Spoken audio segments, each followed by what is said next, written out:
We'll open this up before we adjourn. In our commissioners' packets, we have, as we do most weeks, three sets of warrant registers, which are also known as check reconciliation registers, that are provided to us by the county controller's office. It's a listing of the checks that they have cut and bills that they have paid. These are dated December 8, 9, and 12. And Dan and Chris, I'll give you whatever time you need to look them over, and whenever you're ready, I could take a motion for us to accept these documents. I've had a chance to look everything over, and I'm going to make a motion that we accept the documents. Thank you, sir. Is there a second? Thank you very much, Dan. Any concerns, questions? I will do a roll call, please. Commissioner Sonato? Yes. Commissioner Kennedy? Yes. Commissioner Vogler? Yes. Motion carries. Thank you. The minutes of last week's meeting, December 9, they are in our packet. And once again, to my two colleagues, please take whatever time you need to look them over. And whenever you're done, I could have a motion for us to adopt the minutes. I'll make that motion. I'll second the motion. Gentlemen, thank you both. We have a roll call, please. Commissioner Sonato? Yes. Commissioner Kennedy? Yes. Commissioner Vogler? Yes. Motion carries. Thank you. Under item 6, which Roman numeral 6, which would be commissioner reports and comments. Mr. Sonata, you are on first today. Oh, thank you, Chairman. Yeah, last week was quite a busy week, I think, for all of us up here at the Government Center. I know that we had a great last Friday. I'll start back up a little bit. I had an opportunity to go down to Elwood City on Thursday for the American Legion holiday reception, and a good group of people, and had a nice chance to visit with them. But Friday, we actually had a very nice event up here, the Shenango. I see Eric got here, and we got a chance to see the Shenango choir, and they do an excellent job. The gentlemen and women, they come every year to the courthouse, and true talent. And, they did very well, so we're very happy that they got a chance to come and visit us on Friday. Also, we got a chance. Got a chance to do the Tourist Promotion Agency annual State of the County, and it was at Westminster College. That was on Friday as well. And there's a lot of positive things happening in the tourism industry in Lawrence County. They had a very good year, and all three of us got a chance to do that. And also on Saturday, it was also a very busy day for me. I had a chance to stop out in Pulaski to their Bethlehem, breakfast in Bethlehem. That's been going on for 27 years out in Pulaski Township. And, really nice community event, and they had a very nice turnout. They had some of the live animals there, and it's a very nice event. So I got a chance to do that. Then I stopped back out at Shenango Township. They had their Wildcat craft show, and very well organized. They moved it into the big center out there next to the school. And thought it went very well. And back to the Shenango choir, they sang again to a nice large crowd. So we're very happy to see that, and good stuff out in Shenango Township. So that was my weekend, and I'm sure there's some other events we did, and I'll let you guys talk about that. So that's good with me. Thank you very much, Chris. I appreciate it. I'll echo your comments about the Shenango Chamber Choir singers. They come here every year, and they're tremendous. We appreciate their visiting the courthouse and singing for us, and playing instruments for us. I want to note that this board will be having a special meeting on Thursday of this week, which would be December 18 at 8:30 a.m. in this room. It's open to the public. We will be getting the appropriate legal ad in the paper, which should run tomorrow morning, we hope. Yes. And it involves, I believe, just one issue. It's a matter that the planning office has for us to consider. community development block grant, and they're under a bit of a time constraint, which is why we have to have the special meeting. And as best I can tell, that would be the only purpose for the meeting. I'm not aware of any other issues that will be discussed, but I wanted to make that public announcement. With that, I'll turn it over to my colleague, Mr. Kennedy. I'm not gonna say a word. I'm just gonna sit and listen. Dan's a little bit under the weather, little congestion and, are we off? I'm not sure what that, No, it's not. Yesterday, but it was- It's still running. it is, okay, I just saw that blue rectangle, wasn't sure what that meant. As best you can tell, we're still, So it's Still time to running. restart. You know it by now. It went away yesterday. well, did it? There's an update. Gee, I hadn't even noticed it yesterday. It was on yesterday. Okay, thank you, gentlemen. Man, Dan, we hope you feel better. Oh, Bill, really just talk voice. Thank you all, gentlemen. We're gonna, Don't say a word, Joe. we'll move on to new business, and we have a couple of items that the assessment office is bringing to our attention. Bruce, if you wouldn't mind coming up, Bruce Peterson is our chief assessor here in the county, and we've had a couple of properties that had filed assessment appeals, and they went in front of the assessment appeal board, but then ended up in the courts. And I believe some compromise settlements have been reached just by coincidence. They're all three located in Neshannock Township. So let's start with the first one. What number is our first resolution today, Ryan? It is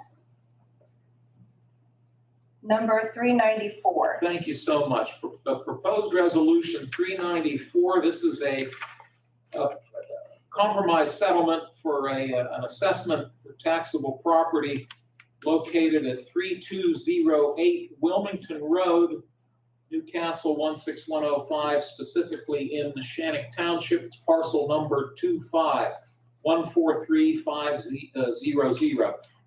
Bruce, can you give us some details, please? This property was the old Grill on the Hill. It's currently the El Canelo. It's a restaurant and office. So they had an appraisal at the time they had the appeal in front of the appeal board, and it was denied, and then it went to the courts, and then they brought another appraisal in, and so there was two appraisals. They arrived at a market value. To the best of your knowledge, is the school district and are the township supervisors, to your knowledge, in accord with this?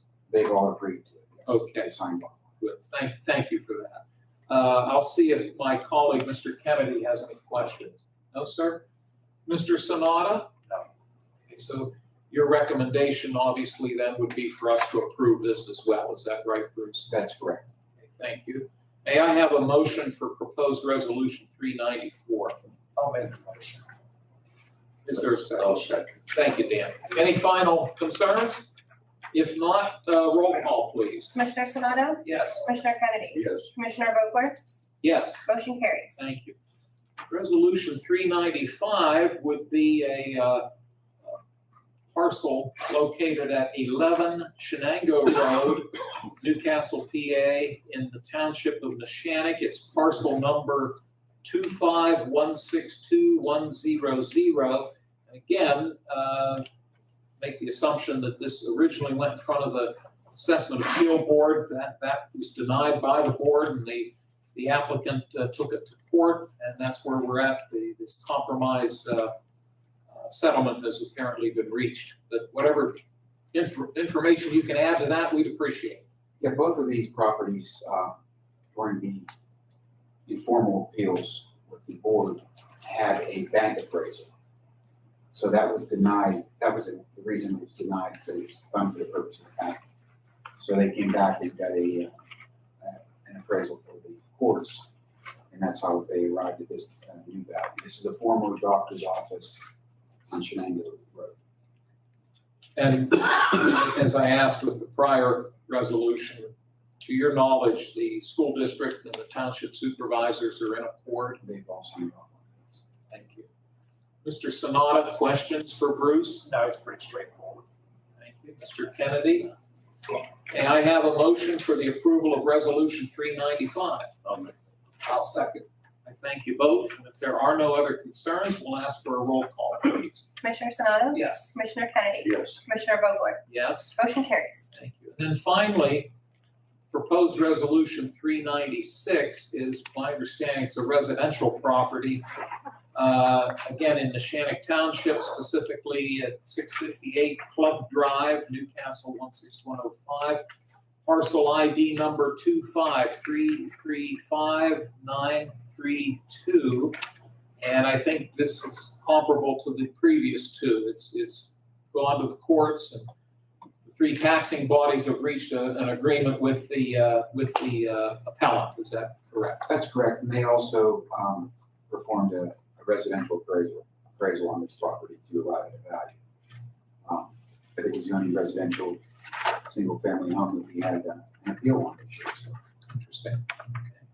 Thank you, Bruce. Mr. Kennedy, any questions? Mr. Sonata? Bruce, the recommendation is that we approve it. Is that right? That's correct. I'll make a motion to approve it. We have a motion on the floor. Is there a second? Thank you, Dan. If there are no other questions, we'll take a roll call, please. Commissioner Sonato? Yes. Commissioner Kennedy? Yes. Commissioner Vogler? Yes, Motion carries. thank you. Bruce, it's always great to have you here, and we appreciate all you do for us. Thank you. You have a great day. And Thanks, Bruce.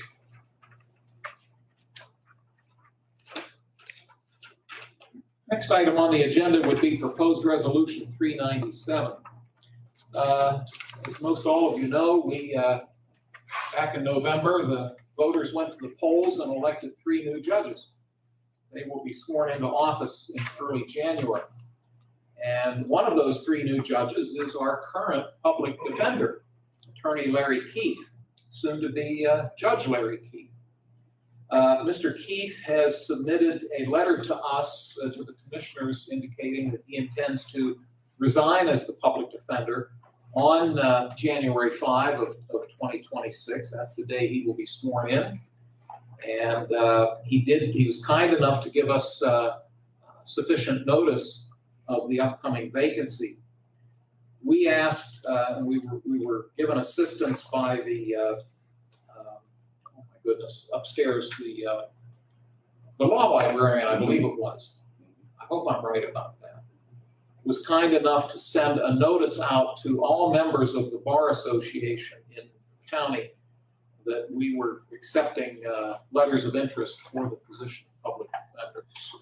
We conducted interviews.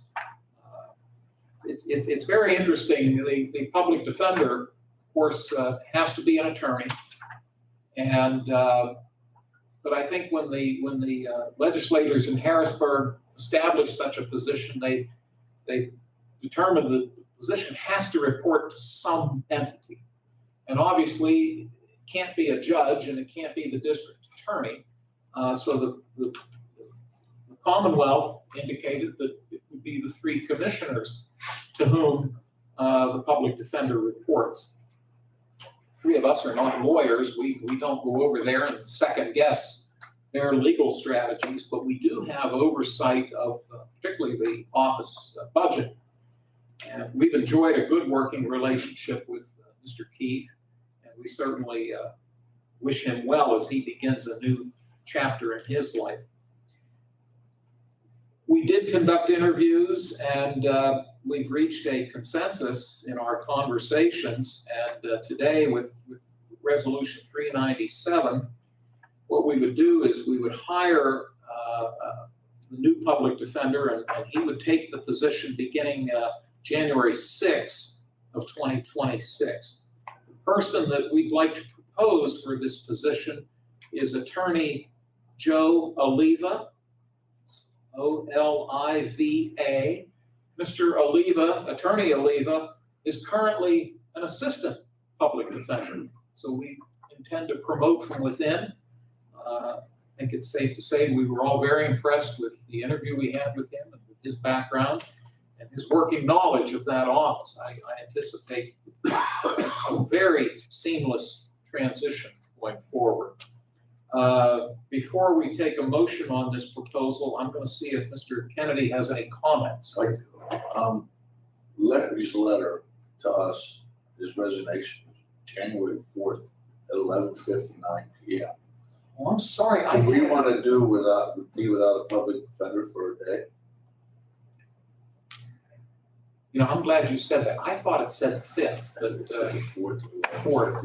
Yeah. well, I don't see any harm. We could move this back a day if I think you should, to be honest with you. I'm happy to, if Mr. Sonata concurs. The resolution states that the public defender position vacancy would be filled effective January 6th of 2026. You're recommending, and I think it makes perfect sense to make it January 5. Yeah. Thank you. Any objection, Mr. Sonata? No, it makes perfect sense. So we will amend this. So that we do it properly, would you be willing to move to amend the resolution to reflect that the effective date would be January 5 and not January 6? Yes. Thank you. Now, Carrie said I will second that. thank you both gentlemen. We'll take a roll call on this amendment. Commissioner Sonato? Yes. Commissioner Kennedy? Yes. Commissioner Vogler? Yes? Motion carries. Thank you. Dan, I really appreciate your catching that. Now that we've done that, and before we vote on the amended resolution, do you have any other No, comments? not at all. I think Mr. Lee did a great job. Thank you, Dan.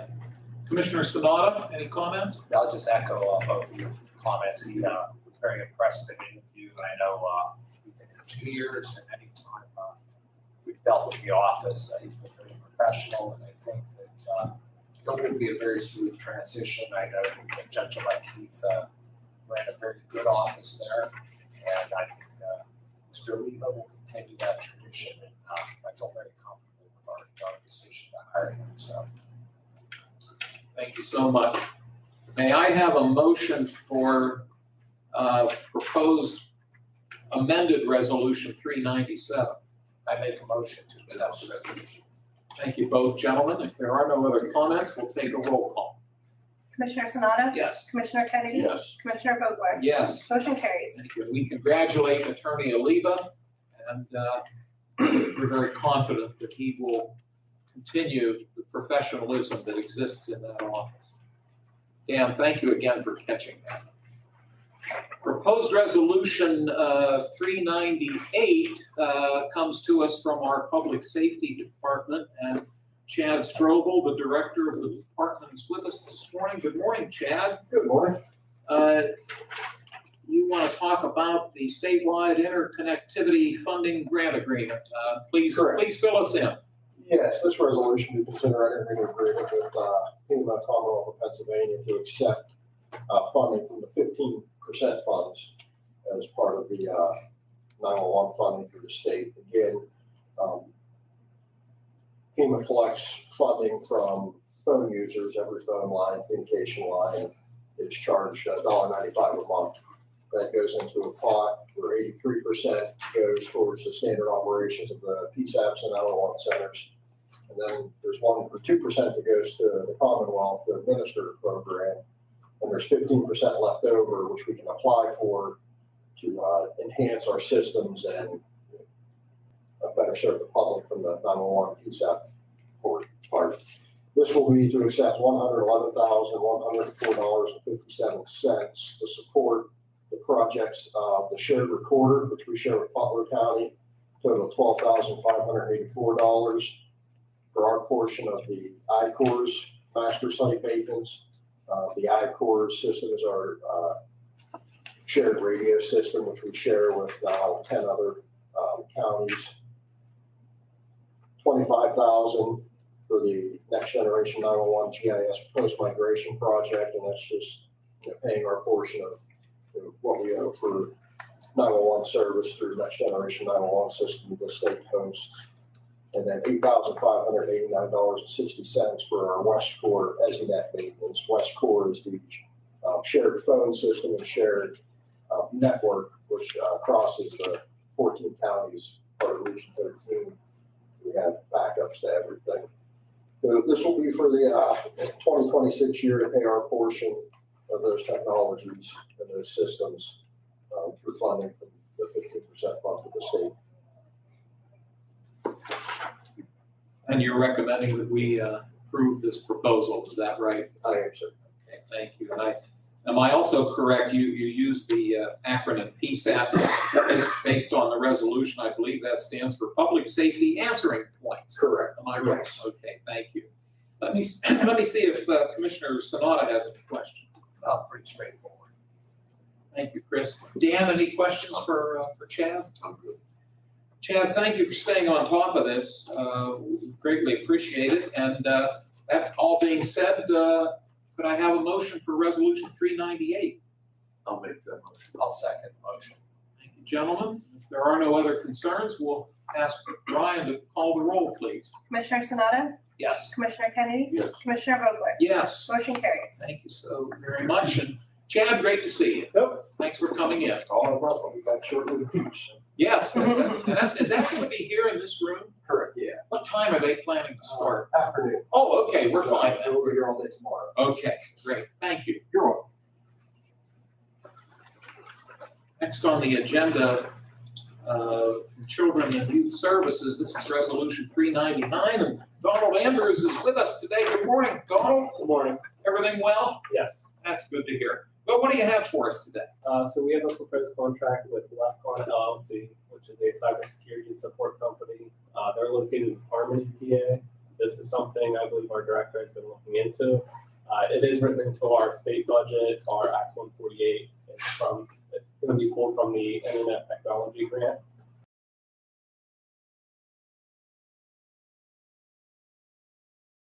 Our director has been in contact with the county solicitor and the county IT director, so they are both aware and, from my understanding, in agreement.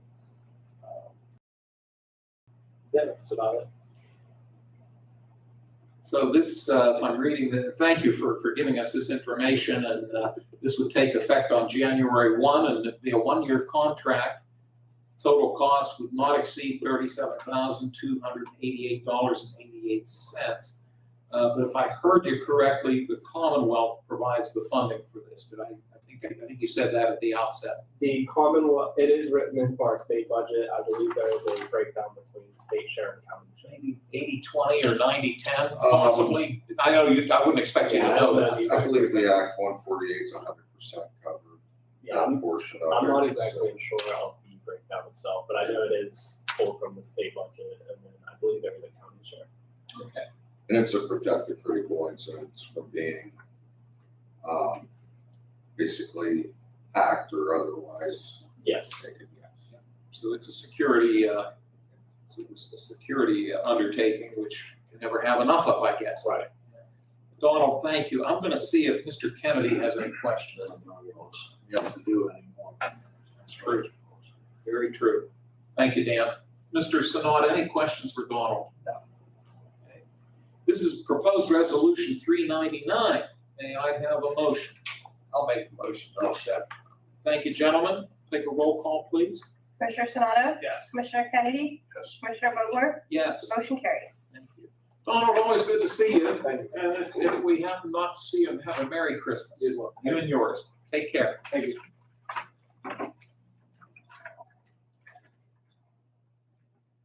I hope Donald wore a coat today. He didn't have a heavy jacket with him. Yeah, that's true. Has it warmed up at all outside? Wasn't 2 hours ago. Yeah, 17 instead of Oh. 16. Well, we're going in the right direction.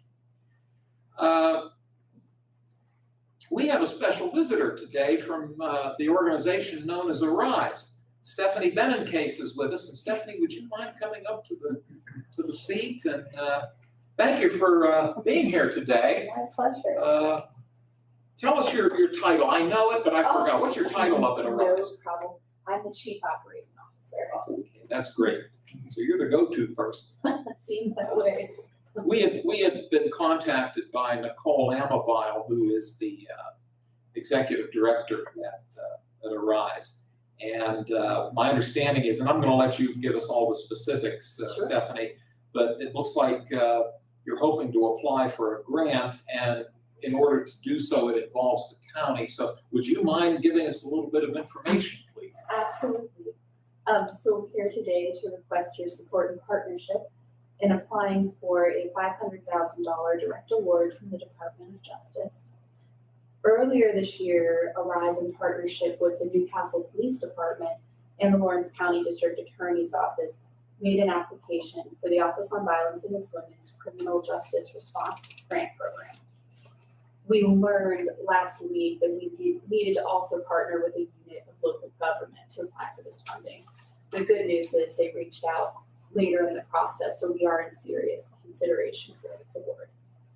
The goals of our application are to enhance the services available to victims in our county by providing more mobilized staff to reach the rural, isolated pockets of Lawrence County, and to add another attorney to our team to assist victims in civil legal matters related to their victimization. Additionally, through collaboration with the DA's office and NCPD, we intend to enhance the criminal justice system response through a county-wide needs assessment, providing system-wide trainings, and convening community leaders to participate in our coordinated community response team. We're asking that the Lawrence County Commissioners sign on as our local unit of government and support the following activities: to co-host with Arise one systems-wide training for each year of the project and encourage the participation of public health and public safety staff members, and to participate in quarterly coordinated community response to meetings with other community leaders for the purposes of developing the needs assessment. That team would also review those results, review the countywide protocols that we've developed as a STOP team, and of course provide insights on emerging issues that victims face that are unique to us here at Lawrence County. That's our ask. Well, and can't thank you enough. When Nicole reached out, we did share, this isn't catching you gentlemen by surprise, right? We recall the correspondence that we received. And I believe we ran it past Solicitor Madore, and he signed off on it as well. So I'm going to start by seeing if Mr. Sonata has any questions for Stephanie. Now, I got an opportunity to read it, and Stephanie, I think this sounds like a very good opportunity for the county, and we look forward to partnership with you. I've had a relationship with Arise for many, many years, and you guys do a fantastic job there, and you're the type of business we like to put out of business in Lawrence County. Unfortunately, you keep growing, and I say that in a nice way, because if we can eliminate domestic violence, that would be the ultimate goal. And unfortunately, that's not a reality. And we need you guys to continue the great work that you do there and help the victims, both men and women. It's a sad case that people do what they do, but we appreciate your commitment to the community, and we look forward to partnership with you if we're successful in this application. Thank you, Commissioner, and I'll see if Commissioner Kennedy has any questions or comments. Thank you. Well, anything, Joe? You need to select immediately. I have the paper here for your signature, and then I will take it up to District Attorney's office and bring back the fully executed. Tell you what, to make your life hopefully a little bit easier, right after we vote, are you gentlemen willing to just sign it? Sign off right now. That way you can get a head start. Thank you. Okay. Thanks, Joe. Joe, thank you for that. I know, I think it's to go in this afternoon. It is, as soon as I leave here. All right, we won't stand in your way, but to make it official, we have to take a vote, and then we'll sign it. May I have a motion for proposed resolution 400? I'll make that. And I'll second the motion. Thank you, gentlemen, and if we have no other concerns, we'll ask for a roll call, please. Commissioner Sonato? Yes. Commissioner Kennedy? Yes. Commissioner Vogler? Yes, Motion carries. thank you. Why don't you start with Dan, and we'll pass it down, and does it take all three commissioners' signatures? I believe Nicole placed yours as the chairman. Oh, okay.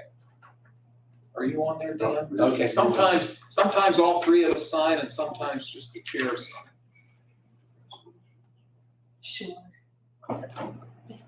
Sure, take your time, take your time. Appreciate it. It's our own emergency. No, Your no. meeting. today is the 16th. That's correct. Thanks, Chris.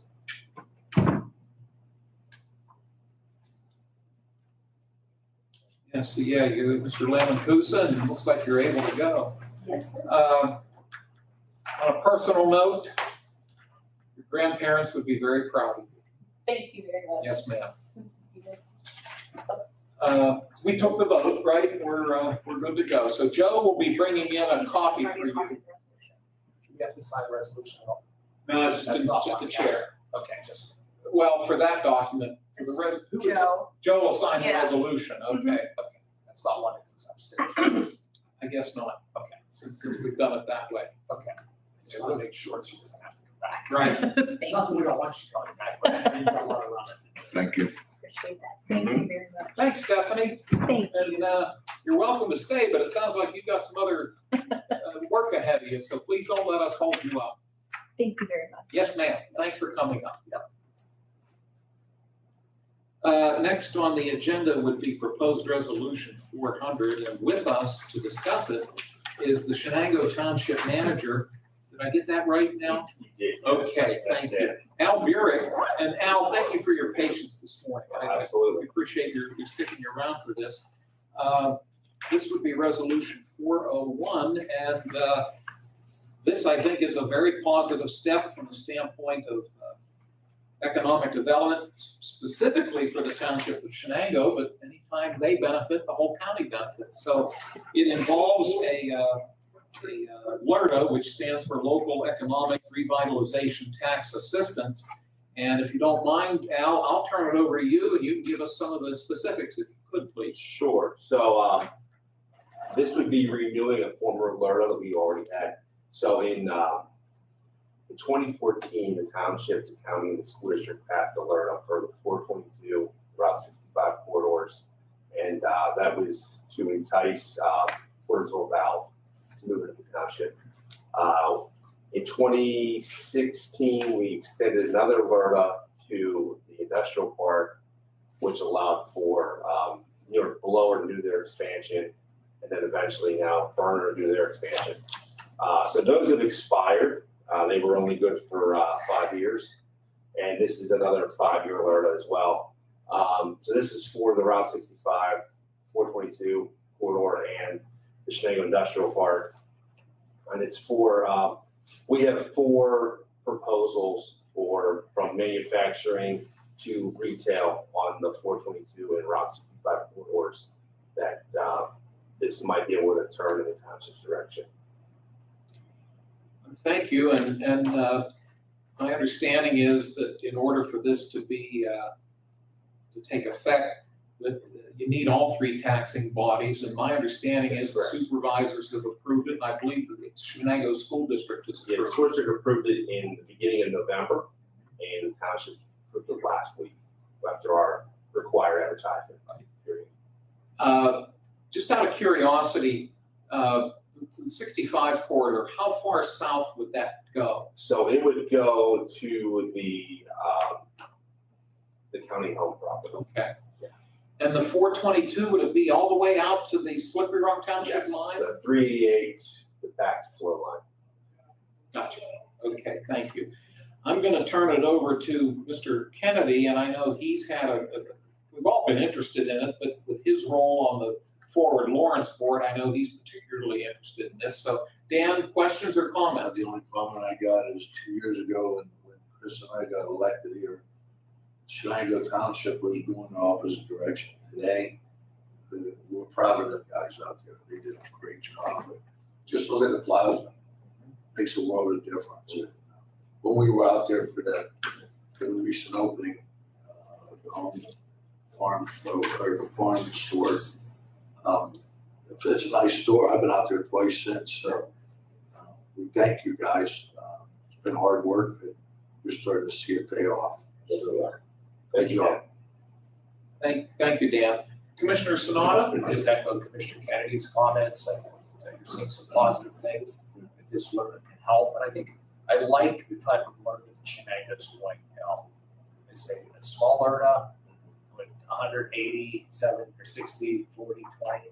So taxpayers win on this as well. Absolutely. It's not a long term where, I go back at the history of Lawrence County, where there's been 10-year limits, and after 10 years, the business takes off and leaves and never paid a dime of taxes. I think you guys are on the right path out there doing it this way, and I think this is a way to do it. And I thank your efforts, and hopefully this will help attract some more industry. And at the end, we're all going to benefit, and the taxpayers benefit, because once they start paying tax, it helps all of us and have revenue. As you guys know, we only get our revenue one way, and that's local property taxes. And the township is almost the same way. We get a little extra on the income tax, but we don't get that. And we can sure use the extra. We want to see these businesses grow, so I'll keep up the good work out there. Thank you. Thank you, Chris. The resolution will need to be signed. Was it your hope to have anything from us today that you need to take back? Yeah, nothing at this moment, but if you guys give me a copy of it today, it'd be great. That shouldn't be a problem, right? Right.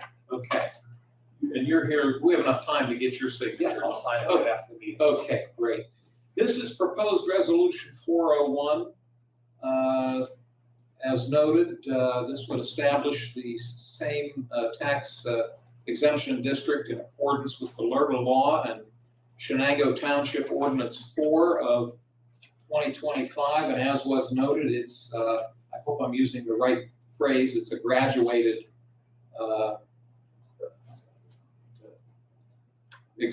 graduated exemptions. As Chris noted, it starts with 100% exemption, and in the 6th year, the exemptions go away. It drops from 80 to 60 to 40 to 20, if I have that correct. So, gentlemen, would one of you wish to make a motion for resolution 401? I'll make that motion. I'll second that motion. Thank you both. Any other comments, Al? No, thank you. Thank you, sir. Gentlemen, any other discussion? We'll take a roll call, please. Commissioner Sonato? Yes. Commissioner Kennedy? Yes. Commissioner Vogler? Yes. Motion carries. Thank you. Well, congratulations, Al. Thank you. Yes, sir. Next on the agenda, we have two separate budget amendments from the district attorney's office where unanticipated revenue came in that we hadn't budgeted for, and we have to do this amendment. The revenue in the amount of $1,004 came in on the revenue line item of district attorney approval. And the DA is asking that $1,004 be applied to the line item of DA approval expenses. Joe, any concerns? Not at all, more revenue. Yeah, exactly. Mr. Sanada, any questions?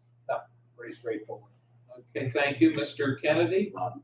All righty. Gentlemen, would one of you wish to make a motion for resolution 402? I'll make that motion. I'll second. Thank you. Roll call, please. Commissioner Sonato? Yes. Commissioner Kennedy? Yes. Commissioner Vogler? Yes? Motion carries. Thank you.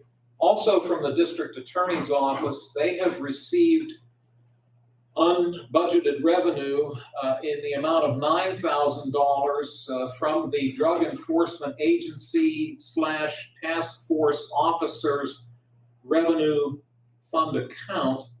And the district attorney is asking that it be applied in the following manner. $7,000 of the $5,000 would be earmarked for the district attorney's overtime line item, and $2,000 would be earmarked for the district attorney's vehicle expense line item. Mr. Kennedy, any concerns? None. Thank you. Mr. Savada? No. Thank you, gentlemen. Could I have a motion for resolution 403? I'll make that And I'll second the motion. Thank you. Roll call, please. Commissioner Sonato? Yes. Commissioner Kennedy? Yes. Commissioner Vogler? Yes. Motion carries. Thank you. We have requested transfers, and as we usually do, I'll read them into the record. If you need me to stop and you want to talk about any of them, let me know. And if not, we get to the end, and if you want to make a motion to cover all of them, we can do that. Or if we need to split them out, we can do that. So here we go. Voter Services is asking for a total transfer of $31,000 coming from their contingency. $25,000 of that is going towards security transportation line item, and $6,000 is earmarked for their post-election line item. The court administration is asking for a $300 transfer from their contingency into their constable's line item. The domestic relations office would like to have a transfer of $157 from their contingency into their telephone and internet line item. Human resources requesting a $70 transfer from their materials and supplies into their land and building rental line item. The maintenance department is requesting a $5,000 transfer from their contingency into their bridge maintenance. To your knowledge, would this be liquid fuel money? Since it's bridge maintenance. I would think so, Okay. but it was the kind of, I believe, the removal of some trees and growth underneath some of our bridges, which were a concern for the inspectors. Right. But I would think liquid fuels would be what we would use. We have a liquid fuels contingency line item, right? We do. Which is probably what this Probably, is. Okay, probably. that's fine. I'd have to look up the numbers. I would We'll make that assume. assumption. Okay. Yeah. Thanks, Joe. Since I stopped, either of you have any questions on this one? Okay, thank you. The jail is asking for a total transfer of $13,383.67. It's split out as follows. From maintenance and repairs, $9,845.67 into their electric line item. And then from the part-time guard line item, the following two transfers. $2,691 into their sanitation line item and $1,347 into their uniform line item. Chairman Sanada, the prison board, any concerns? No, that's pretty straightforward expenditures. Thank you. Children and Youth Services is asking for a $118 transfer from contracted provider care into their gas line item. I always ask this, but it's natural gas, to your knowledge. It is, yes. Okay, thank you. The commissioners would like to take a $78 transfer from the commissioner's contingency into the cable line item. And then the planning office is asking for a transfer. This falls under I'm assuming community development block grant money. No, I'm wrong. It's coming from the Elwood City curb ramp line item in the amount of $11,573.89, and it's going into the Elwood City housing rehabilitation line item in that amount. But I think this is CDBG. I believe yes. Okay, it doesn't specifically say that here, but it does say that the revision was approved by DCED. And my recollection is when Rebecca and Amy have been here, they've talked about both the curb ramps and the housing, and I think, Right. is it CDBG? Okay, thanks for confirming that. Hey, while you're here, do you mind coming up? Sure, no real quick? Thanks, Amy. No, you're fine. You weren't expecting Yeah, this. CDBG, I'm sorry, that's not, That's good. on the IDIS number. Thank you. Just to clarify, we've announced that on Thursday morning, the board is going to convene for a special meeting. Okay. And we'll get the ad in for It is, I tomorrow. resent it already. Look at that, way ahead of us. Yeah. In a nutshell, for what purpose are we meeting? We have required plans that we have to make sure are updated every year. We just need to have you guys basically pass a resolution saying that the planning department has made sure that the plans are up to standards and that they've been updated, that's all. But we're being monitored, and in order to submit those, and the monitoring is all due on Friday, the 19th. So we need to have all that in order to submit. Hopefully this will give you enough time to accomplish that. Hopefully. And will you be able to work with Joe on drafting the language for the resolution? The resolution was sent, I Oh, resent it that's to right. Joe, Did yeah. you resend it? I resent it to you a couple minutes ago, yeah. Okay, And then the advertisement was sent to Cindy, so it'll be advertised tomorrow, 8:30 here on Thursday. Thursday, the Thursday, 18th. 18th, yes. Hopefully you'll be able to join us. Yeah, I will be here. Fantastic. Any questions for Amy while we have her here? See what happens when you come in? Oh, I'm so sorry, I see you. No, that's great. Thank you very You're kindly. welcome. Thank you. Take care, Amy. Thanks. So we've verified that this last transfer request pertains to the Community Development Block Grant Funds.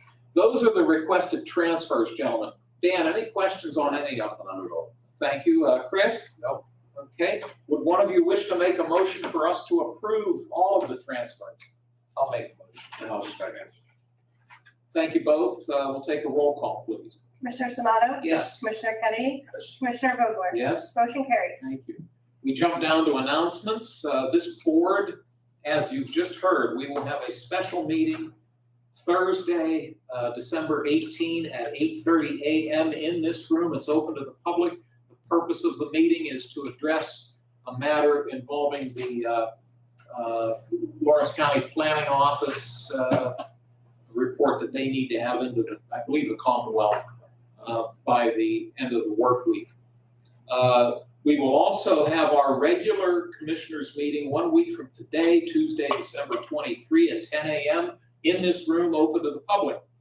It's not listed on the agenda, but I'll note that the courthouse will be closed on Wednesday, December 24, Thursday, December 25, and Friday, December 26 in observance of the Christmas holiday. We will also be closed on Thursday, January 1 of 2026 in observance of New Year's Day. And then when we meet on December 30, two weeks from today, we will be, our plan is to adopt the proposed 2026 budget. Joe, did I miss any? You did not, sir. All right, thank you. Public comment, I will note for the record right now, the room is empty. There are no members of the public or any staff with us other than our usual folks who are here. Closing comments from my fellow commissioners. Mr. Sanada, anything? That's okay. Thank you, sir. Mr. Kennedy? Okay, thank you. We wish you a quick recovery. And Brian or Joe, any last minute things we need to know about or? No, sir. No, sir. Okay, thank you both very much. Appreciate everybody's work on this, and since we've concluded, may I have an adjournment motion? I'll make that motion. I'll second. All those in favor, please say aye. Aye, opposed, same sign. Motion carried. This meeting is adjourned. Thank you, Joe. Wouldn't mind. I got it. Okay, thank you. All righty. That's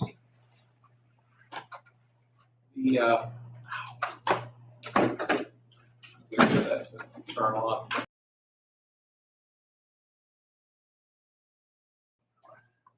Looks like we're good, Bill? Yeah. Thank you very much. You're welcome. We're good on this end? Yes. Thank you, Ryan. Your head's Ladies and gentlemen, good morning to everyone and welcome. We will call to order this special meeting of the Lawrence County Salary Board. Today is Monday, December 15 of 2025. A couple of housekeeping items. I'll note for the record that this meeting was advertised in accordance with the Sunshine Law. Actually, twice last week, the ad appeared in the Newcastle News. I would ask if you have a cell phone, any type of electronic communication device, if you please put it on vibrate or silent. We would appreciate that courtesy. Note for the record, the meeting is being live streamed and recorded. I also want to announce that the Salary Board met in executive session on for personnel matters discussion on December 1, 4, and 9. So make a note of that for the record. We begin our meeting with the Pledge of Allegiance, and then would ask you to remain standing for a brief moment of silence. If you join me in the pledge. I pledge allegiance to the flag of the United States of America and to the republic for which it stands, one nation, under God, indivisible, with liberty and justice for all. Please remain standing. We'll have a brief moment of silence. Thank you all very much. Ryan, would you call the roll, please? Controller Prescott? Here. Commissioner Sonato? Here. Commissioner Kennedy? Here. Commissioner Vogler? Here. We do have a quorum. I trust everybody has a copy of the agenda. If not, I think we have some over on the table. Under explanation of procedures, I'll note that the county code requires that each county that is a non-home rule county, such as Lawrence County, have a permanent salary board that will consist of the 3 county commissioners and the elected county controller, in this case, Mr. Prestipine. The role of the salary board is fairly concise. Our role is to either create new positions, eliminate existing positions, and establish rates of pay for non-union and management employees in county government. This board does not involve itself with union contracts, which affect many of our employees who are members of unions, nor does this board take any role in the establishment of the salaries of the elected officials here in county government. Now, when matters come before this board that come to us from one of our elected row officers and or the courts, that particular individual becomes a temporary voting member of this board and has the same authority as it relates to voting as the 4 of us do. And we'll see that in just a few moments. So that there are times when this board goes from being a 4-member board to a 5-member board. But as it relates to any of the department heads, based on the county code, do not have the opportunity to vote on matters, just elected officials. Given that background, I hope that's helpful to everyone. We are required to have a period for public comment. We do it twice. We do it right at the beginning of all of our public meetings and then prior to adjournment. So if you do have a public comment, we will recognize you. We ask that your comments be related to matters involving the salary board. You are welcome to speak both times or one of the 2 times, or if you're just here to listen and observe, that's also fine. If you do speak, we would respectfully request that you try to keep your time frame to about 5 minutes, if you could, out of respect for people's schedules. That being said, I will open the floor if anybody at this time has a public comment. Hearing and seeing none, we will repeat this prior to adjournment. The next matter, item 3, involves the minutes of the last time this board met, which was on August 5 of 2025. Now, on minutes, it would be the 4 of us that will be voting. Gentlemen, I'll give you time to look them over, and whenever you're ready, I could take a motion for us to adopt the minutes. I'll make that motion. I'll second that motion. Thank you both, gentlemen. Any discussion? Hearing none, we'll ask for a roll call, please. Controller Prestipine, Yes. Commissioner Sonato, Yes. Commissioner Kennedy, Yes. Commissioner Vogler. Yes. Motion carries. Thank you so much. We move on to resolutions. We have a number of resolutions this morning that have been presented to us by the courts, specifically through the Office of President Judge J. Craig Cox. Now, the judge has authority not only over employees directly within the court system itself, but a number of other departments ultimately report to the judge, including domestic relations, adult probation, and juvenile probation. Those are the 3 that are off the top of my head, Your Honor. I may have missed 1 or 2. I apologize. That's plenty. Thank you. And we always begin with the courts. Now, Judge Cox, you will now be a voting member of this board. I would like to give you the option. You are certainly, number 1, you're welcome to sit there in front of the microphone. We have a chair here that you're welcome to come up because you are a full-fledged voting member. If you prefer to sit with us, we'll respect your decision. This is fine here. We're doing the appellate court stuff. Well, thank you, Judge, and we appreciate your joining us. We appreciate that Amy DeMuccio, the court administrator, is with us as well. And before I start, Your Honor, excuse me, I neglected to give my colleagues an opportunity for any opening remarks. Commissioner Kennedy? No? Controller Preston? No. Commissioner Sanado? Okay, thank you, gentlemen. Judge Cox has a number of proposals, and I think it should be noted, and I hope I'm not stealing your thunder, but in fact, the first time in the county's history, in about 2 or 3 weeks, we will be swearing in 3 new judges in the Court of Common Pleas. That's never happened in the county's history. And as you can imagine, with 3 prior judges retiring, there's a bit of a domino effect as it relates to the staffing in the courts, which in part at least is one reason why I believe Judge Cox has to present us a number of these proposals that you're about to hear. Moving on, under Roman numeral 4, under the courts, the first resolution, what number would we assign this one, Ryan? 33. This is a proposed resolution, salary board resolution, 2025-33. Good morning, Judge-elect Keith. Good morning, Mr. Butler. We're pleased to have you.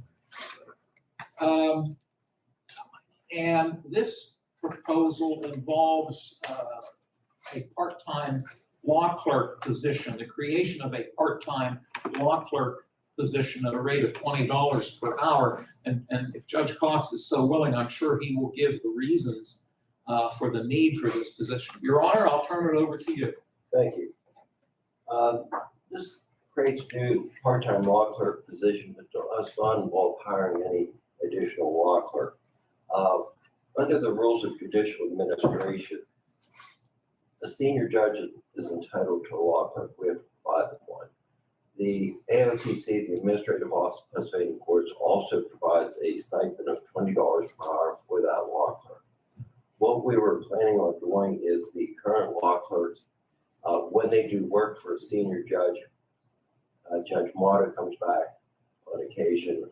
We have Judge Cunningham scheduled medical malpractice trial next year. We also do have Senior Judge Yates from Mercer County and Senior Judge Lovaw of Venango County coming down to handle some cases where there's a conflict due to the fact the one party has sued all the judges here. They're very litigious. So they come down. We have to provide a law clerk for them. What this position would entail would just be when one of our current law clerks works for that senior judge, and when we're reimbursed by OPC, would ask that they be paid out $20 per hour. This is the fact that they do have to take time away from the regular schedule to attend to the senior judge. That's why we're the courts are making this resolution. So entertain any comments or questions you might have. Judge, thank you very kindly. Just so I have a clear understanding and to make it certain that the record reflects it, I did hear you say that the Commonwealth does reimburse us this expense. Right, there would be no county expense. It would be from the Commonwealth. Without any extra money paid by the county, it would only be once we're reimbursed by the state. Thank you so much. Commissioner Sanada, do you have questions for Judge Cox? No, it's very thorough. Thank you. Controller Prestapine? Nothing. Commissioner Kennedy? Thank you, gentlemen. This is proposed resolution 33. Would someone wish to make a motion? Yes, I would make that motion to adopt resolution 33. Thank you, Your Honor. Is there a second? I'll second. Mr. Kennedy offers the second. Thank you. Final comments, discussion, questions? I'll ask for a roll call, please. Controller Preston? Yes. President Judge Cox? Yes. Commissioner Sanado? Yes. Commissioner Kennedy? Yes. Commissioner Vogler? Yes. Motion carries. Thank you, Ryan. We move along to proposed resolution 34. Now, on your printed agenda under item 2, you will see A, B, C, and D. And if I'm reading this correctly, they are all incorporated in proposed resolution 34. I hope I'm seeing that as I am. This involves a number of positions within the courts. Again, I would assume, Judge, that this is based primarily on the fact of the changes that will be occurring in very early January as relates to new judges and personnel. Is that a fair statement? You're correct, Commissioner. Thank you, Your Honor, and I'll turn it over to you for the background if you wish. As you said earlier, we do have a historic event coming up, and the 3 new judges will be sworn in. That's never happened. Each judge has a judicial executive secretary, also a judicial courtroom assistant. They're non-union positions. They're personal to that judge, and all are bringing in their own people. It's a variety that's coming in. We have people from within the county in different positions who have agreed to take either the secretary or assistant position, which would involve a decrease in pay for them. We have a current, someone who has already been a secretary and an assistant. We have someone who administration is going to move over, take a position, with 2 from the outside, one being a lifetime leave secretary. The salaries were various. So in thinking about it, we thought if everyone was equal at 40,000 for both the secretary and the assistant, that might be the fairest way to resolve the matter. As to the other 2 matters, these are specific to myself as president judge. They're longtime secretary, longtime courtroom assistant. I'm asking that their salaries be increased as set forth there. The secretary increased by $1,200.59. The judicial assistant, who does actually both the courtroom assistant and the legal secretary position at times, he increased by $4,518.85. That would cause them each to be equal. That's just specific to those 2. If they would, anyone would retire or resign, then we go back down to that base rate. So that's just specific to them. I think there'll be a great assistance to all the new judges and new secretaries and new assistants coming in, help train them in all various matters. So that's why I'm asking for those rates, and I'll certainly entertain any questions or comments you have. Thank you, Judge. I neglected to note at the very outset that one of the practices that this board has always followed is that when we discuss rates of pay or the creation or elimination of positions, we're here to talk about the position, not the person holding the position, because that could change tomorrow conceivably.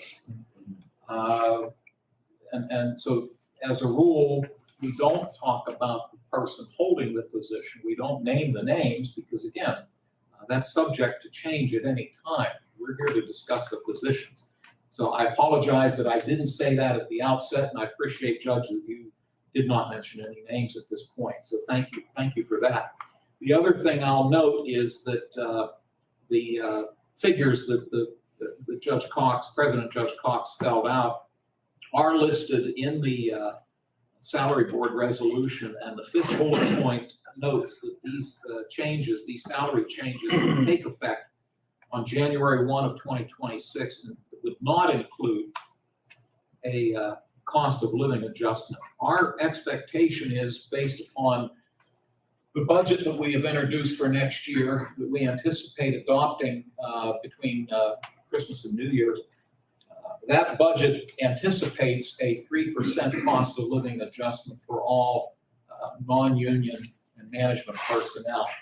And I want to digress for just a second and thank our county administrator, Joe Vanasco, for all of his work and the cooperation and work that was also included by the Controller's Office in formulating this budget. I should also note that the preparation for these documents that we're referring to today, I can't thank this gentleman enough. He goes over them very carefully, makes sure they meet the needs of his office. So, David, we appreciate all the work you and your staff do in putting these together. Those are the comments I'll make as it relates to Resolution 34, and I'll see if Mr. Kennedy has questions or comments. None. Thank you, sir. Roller pressed upon. Nope. Mr. Sanada. Just briefly, Judge, so you're making this more equitable. Mike?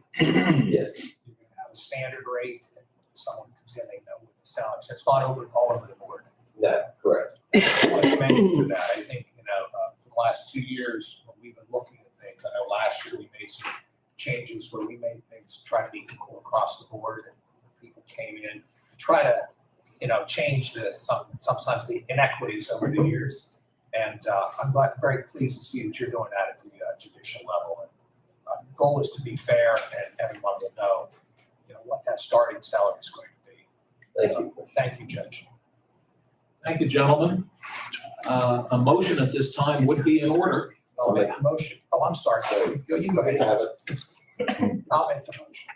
Is there a second? I'll second. Thank you. It's been moved and seconded for proposed resolution 34. If there are no other comments, I would ask for a roll call, please. Controller Preston, Yes. President Judge Cox, Yes. Commissioner Sonato, Yes. Commissioner Kennedy, Yes. Commissioner Vogler. Yes. Motion carries. Thank you, Ryan. Proposed resolution 35, which would be item 3 on the printed agenda. 3 would be A, B, C, and D, relates to personal assistant positions in the offices of our 4 district judges. And I will note that in the resolution, it does name the 4 judges, but I want to be clear. I said we don't generally mention names, but the judges are named, but this does not involve the judges' salaries. Actually, if I'm not mistaken, our district judge salaries are established by the Commonwealth, not by the county. I hope I'm correct. You're correct. Thank you. So this resolution 35 relates to the 4 district judge offices, personal assistant positions, and I'll turn it over to Judge Cox for his explanation. Again, referencing the rules of judicial administration, the magistrate judge is entitled to have 1 personal assistant position, which we haven't had. This is a position particular to the magistrate district judge, where the president judge then can't have any control over that person as far as moving them temporarily or permanently to another magistrate district judge office. It's also probably a office manager type position. In looking at it, we have a disparity between the magistrate district judge offices. People doing the same job going to make the same rate of pay. So what we're trying to do is create 1 personal assistant position for each office. That set salary at $40,975. It's anticipated that Magistrate District Judge Modi and Russo will be specifically filling that position. Speaking of Magistrate District Judge Cartwright and Nicholson, it's anticipated they may name someone the personal assistant, but they do not be getting any salary increase, that they actually make that salary at this point. This would make everything even across the board and all the magistrate district judges do really the same work being done. So that's why we're seeking to make that resolution. Any questions or comments, I'm certainly answer. Thank you, Judge Cox. I'll start with Controller Preston. No questions. Commissioner Kennedy? Commissioner Sonato? No. Thank you. A motion then would be in order for proposed resolution 35. I'll make that motion. Is there a second? I'll second. Thank you. Final discussion, comments? Hearing none, we'll ask for a roll call, please. Controller Preston, Yes. President Judge Cox, Yes. Commissioner Sonato, Yes. Commissioner Kennedy, Yes. Commissioner Vogler. Yes. Motion carries. Thank you. Proposed resolution 36, this would correspond with item 4 on our agenda, would allow for the creation of 1 joint courtroom law clerk position for courtrooms 3 and 4, which would be created at a salary of $80,000. Judge, before I ask you to comment, I've got to turn to my colleague, Mr. Prestapine. Since it's not on this resolution, is it assumed that the position would include benefits? Yes. There's an assumption that. Yeah, it's a full-time position, so. Okay, thank you, sir. Judge, welcome your comments on proposed resolution 36. This is one that would save money for the county. Each judge normally has a law clerk. A few years ago, you'll recall, we came, Judge Marta, then President Judge Marta and myself came to you to pay fee as a joint law clerk. So we've done that. The other two have had law clerks, except this year, Nctv was shared by Judge Marta and myself. At this point, with the three new judges, and speaking with them initially, I mentioned that we could continue this. Judge-elect Keith is here. He and Judge Olson spoke, and to their credit, would like to split one law clerk for $80,000. Speaking with Judge Flannery, he's going to continue the arrangement I have with Judge Marta. This takes us down at this point from 4 law clerks to 2 law clerks.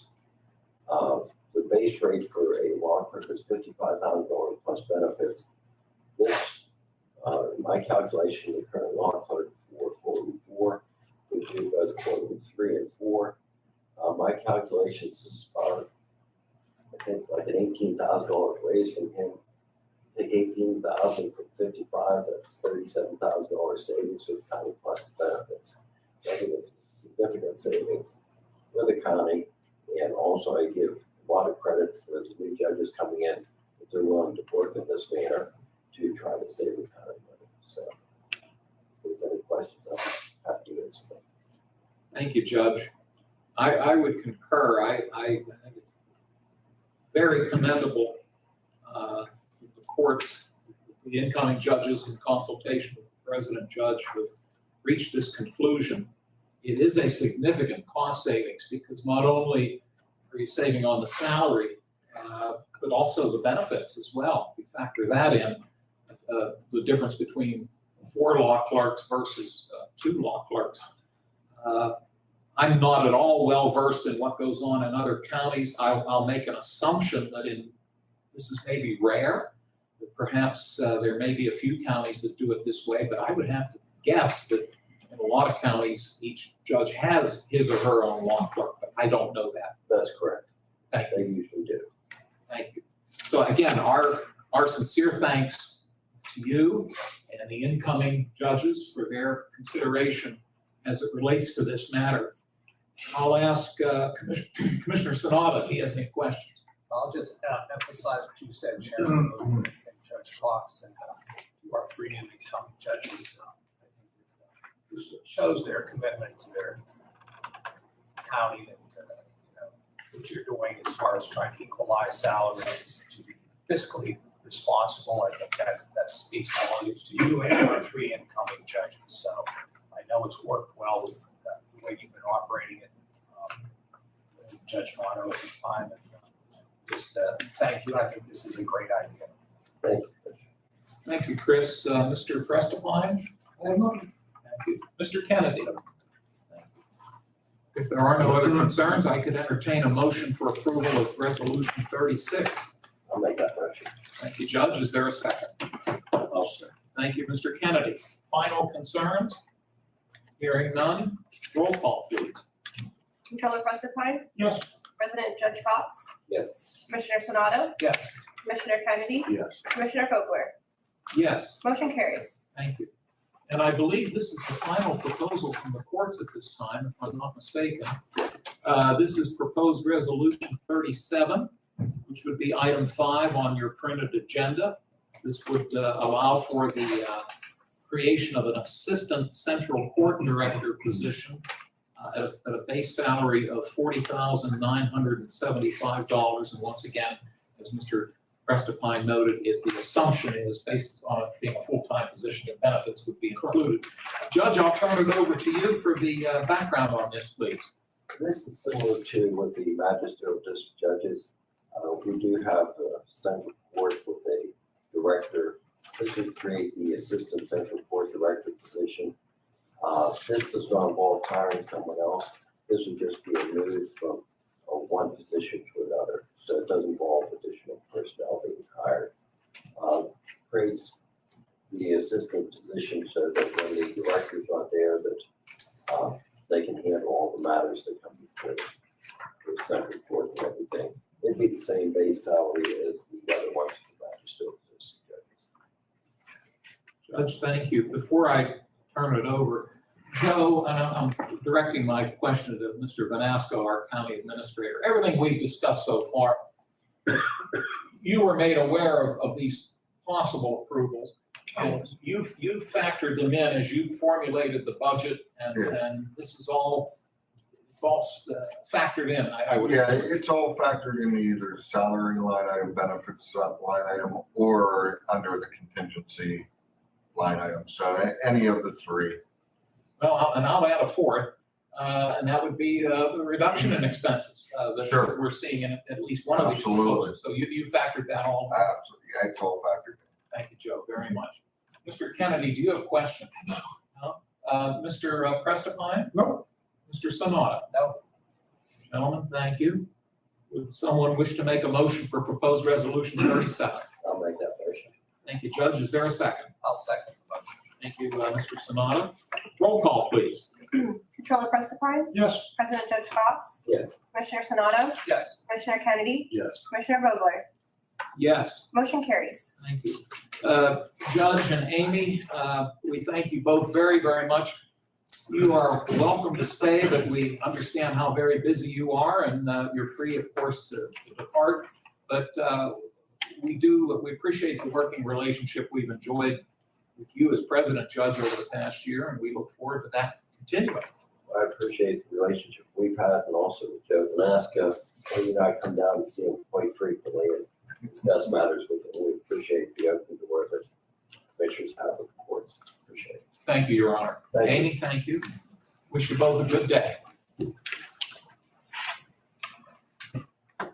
The district attorney, Josh Lamancusa, has a number of proposals for us to consider. Josh, once again, as we've noted with President Judge, we have a chair up here. If you'd like to come up, you're very welcome to. If you're more comfortable down there, that's fine as well. I appreciate the invitation. Thank you.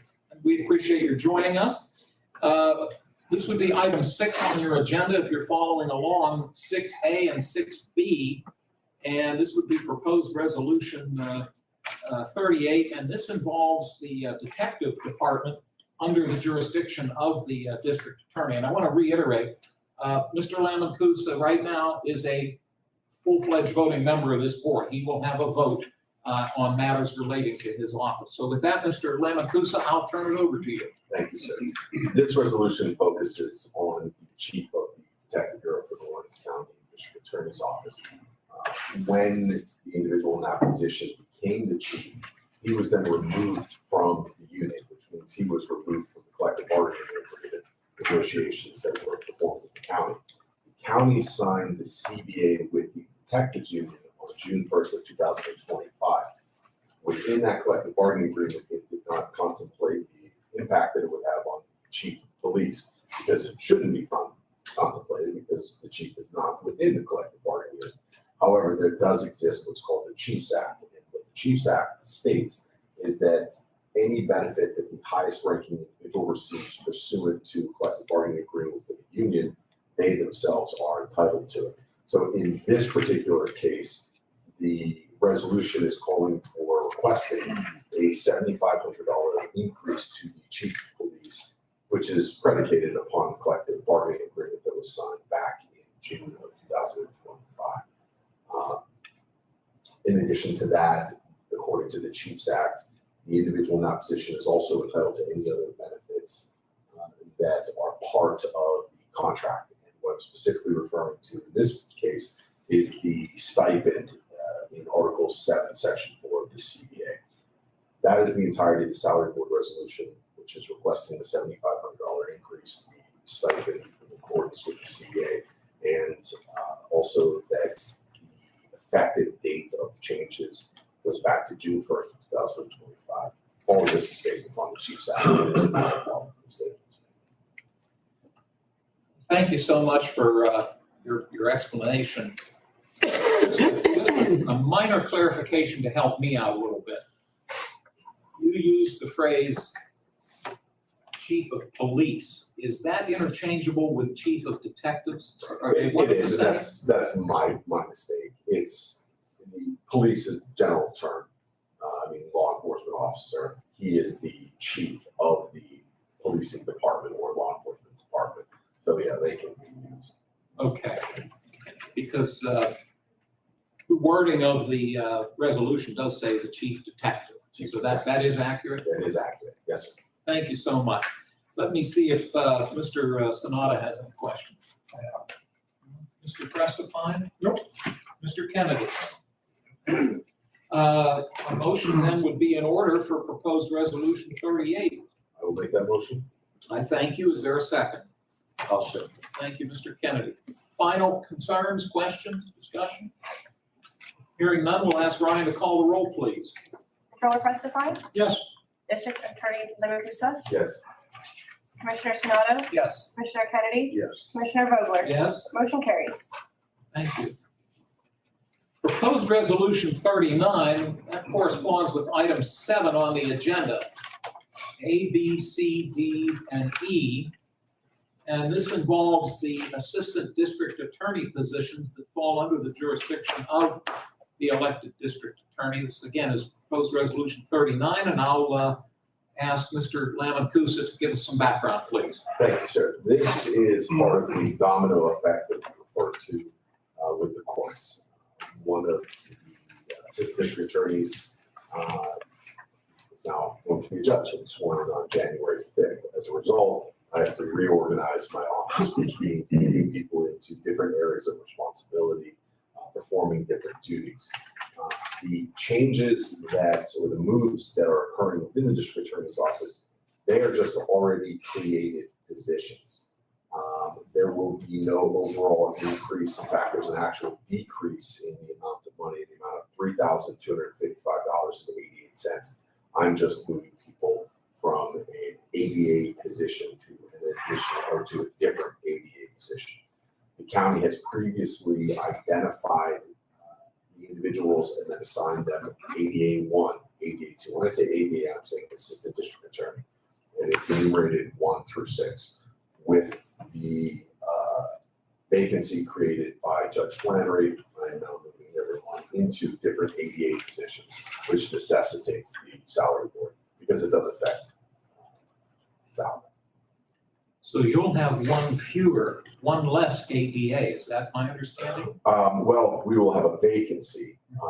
The position that was currently held by Judge-elect Flannery is Assistant District Attorney 2. If you take a look at number 1 on the salary board resolution, that salary would be reduced to $75,000. I see. Thank you for that. I appreciate your clarifying that for me. And also, Commissioner, I've had the opportunity to speak with Joe on numerous occasions about this, and all of these calculations have been factored into your upcoming budget. Appreciate your noting that. I'll ask Mr. Kennedy for any questions. None. Thank you. Mr. Prestipine? Nothing. Mr. Sanada? Just briefly, District Attorney, this is going to be a savings, correct? $3,255.88. All right, thank you. Thank you both, gentlemen.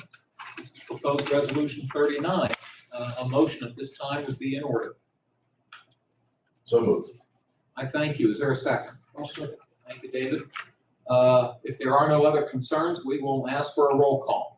Controller Prestipine? Yes. District Attorney Levacusa? Yes. Commissioner Sonato? Yes. Commissioner Kennedy? Yes. Commissioner Vogler? Yes. Motion carries. Thank you, Ryan. Proposed resolution 40, which would be item 8A and B on your printed agenda.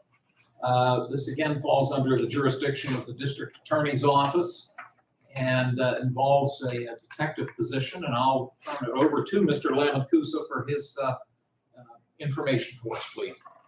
The district attorney's office has had a year, commissioners. One of our detectives is now the duly elected sheriff.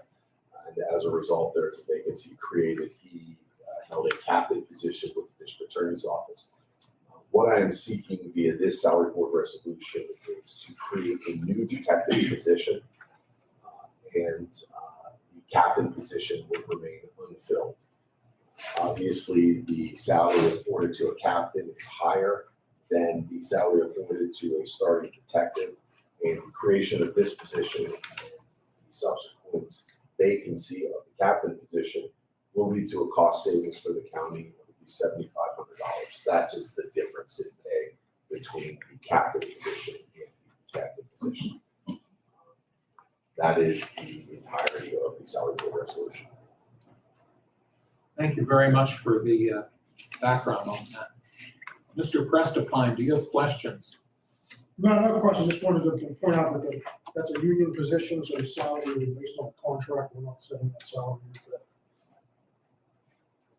Thank you, and I'm glad you pointed that out. It is noted on the resolution up at the top. It does say union status, Lawrence County Detective Association, but I appreciate your entering it in the record, like you just did. Thank you for that. Anything else? No. Mr. Kennedy? Mr. Sonata? No. Thank you. A motion then would be in order for resolution 40. So moved. Thank you, Josh. Is there a second? I'll second. Thank you, Mr. Sonata. Any final concerns or discussion? Hearing none, we'll ask for a roll call, please. Controller Prestipine, Yes. District Attorney Lamacusa, Yes. Commissioner Sanada, Yes. Commissioner Kennedy. Yes. Commissioner Vogler, Yes, motion carries. thank you. Mr. Lamacusa, thank you so much. And I think, if I'm not mistaken, you're going to stay where you are at the top for the time being? Yes, and I would also like to state, as this board is well aware, that for the purposes of the next department, I am not a voting member. I'm just a representative of the prison board for the jail. I appreciate you making that clear. We have 4 upcoming resolutions from the jail. Warden Hallmeister is with us, and good morning, sir. Appreciate your being here. The county code requires in a non-home rule county that there be a 7-member board that oversees the operation of the county jail, county prison. And right now in this room, there are 5 of us here. And a few moments ago, we actually had 6 of us here because the president judge sits on that board, as does the sheriff, the elected sheriff. But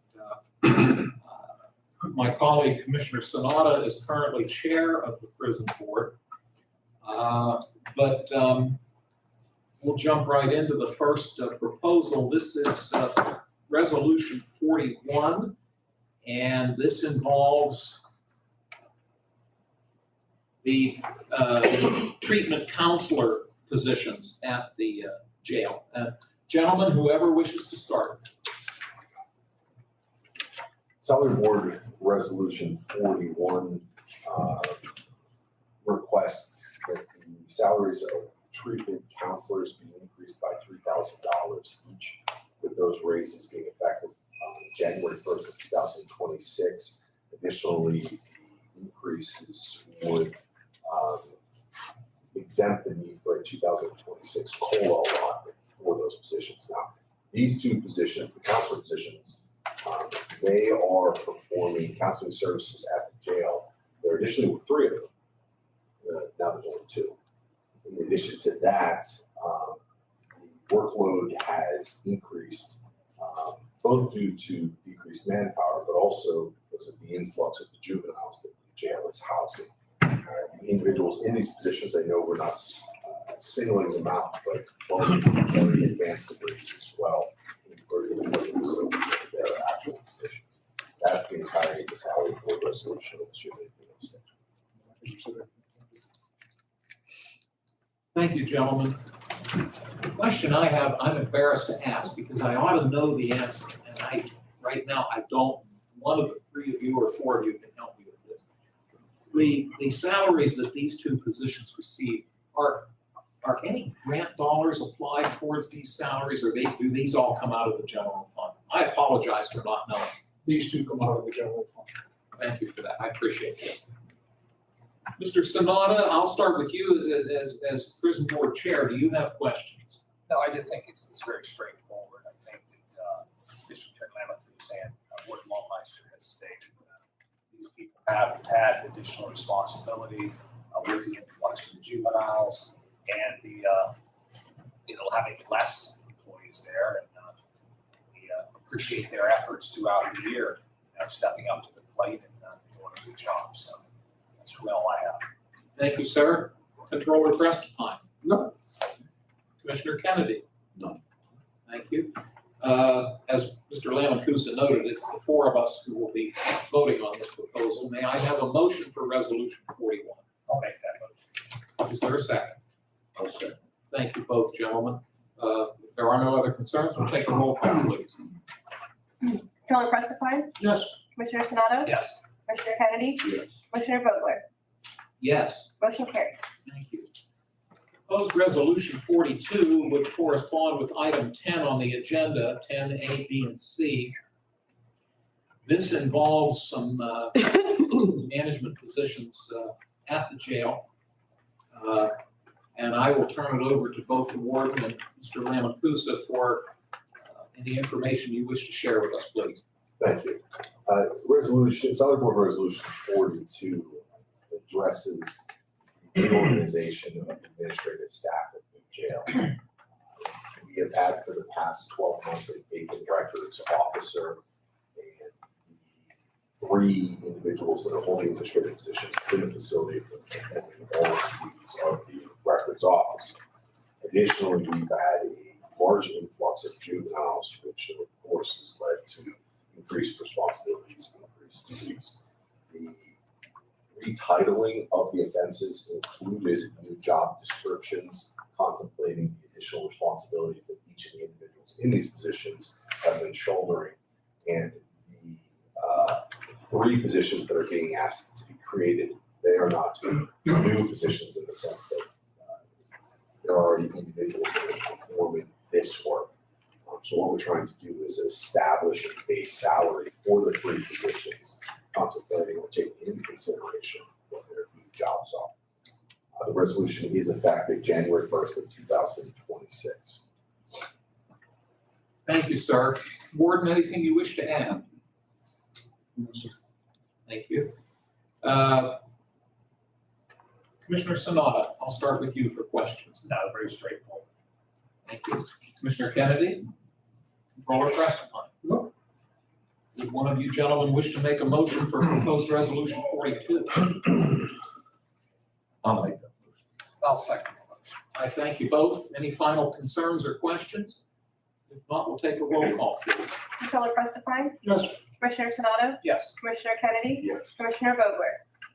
Yes. Motion carries. Thank you. Proposed resolution 43 would be item 11 on the agenda, specifically 11A, B. Let's correct that, A, B, C, and D. Minor correction on your printed agenda.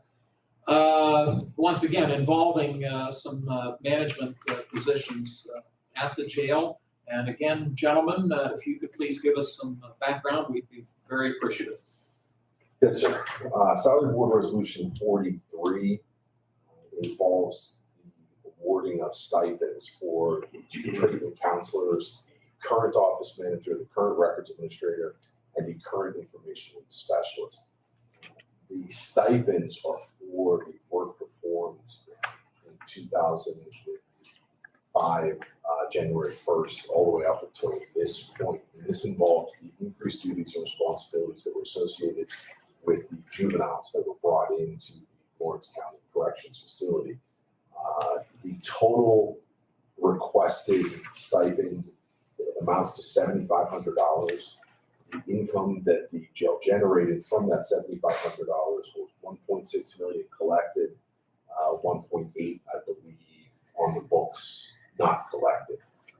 Return on that investment is a 24,000% return on investment. So the stipend certainly, from a fiscal standpoint, have been a boon to the county.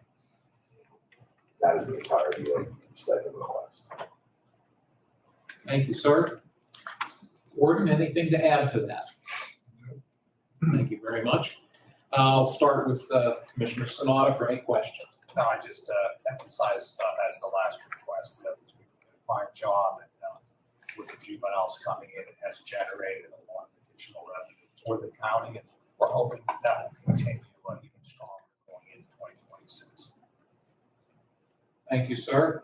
Commissioner Kennedy, no comments? Controller Crestapine. Now, I just want to point out, I mean, it says it on the resolution, but these are stipends, they are not salary increases. They're one-time stipend. And I believe the stipends will occur in December. Correct. They are not subject to COLA. That's correct, yes.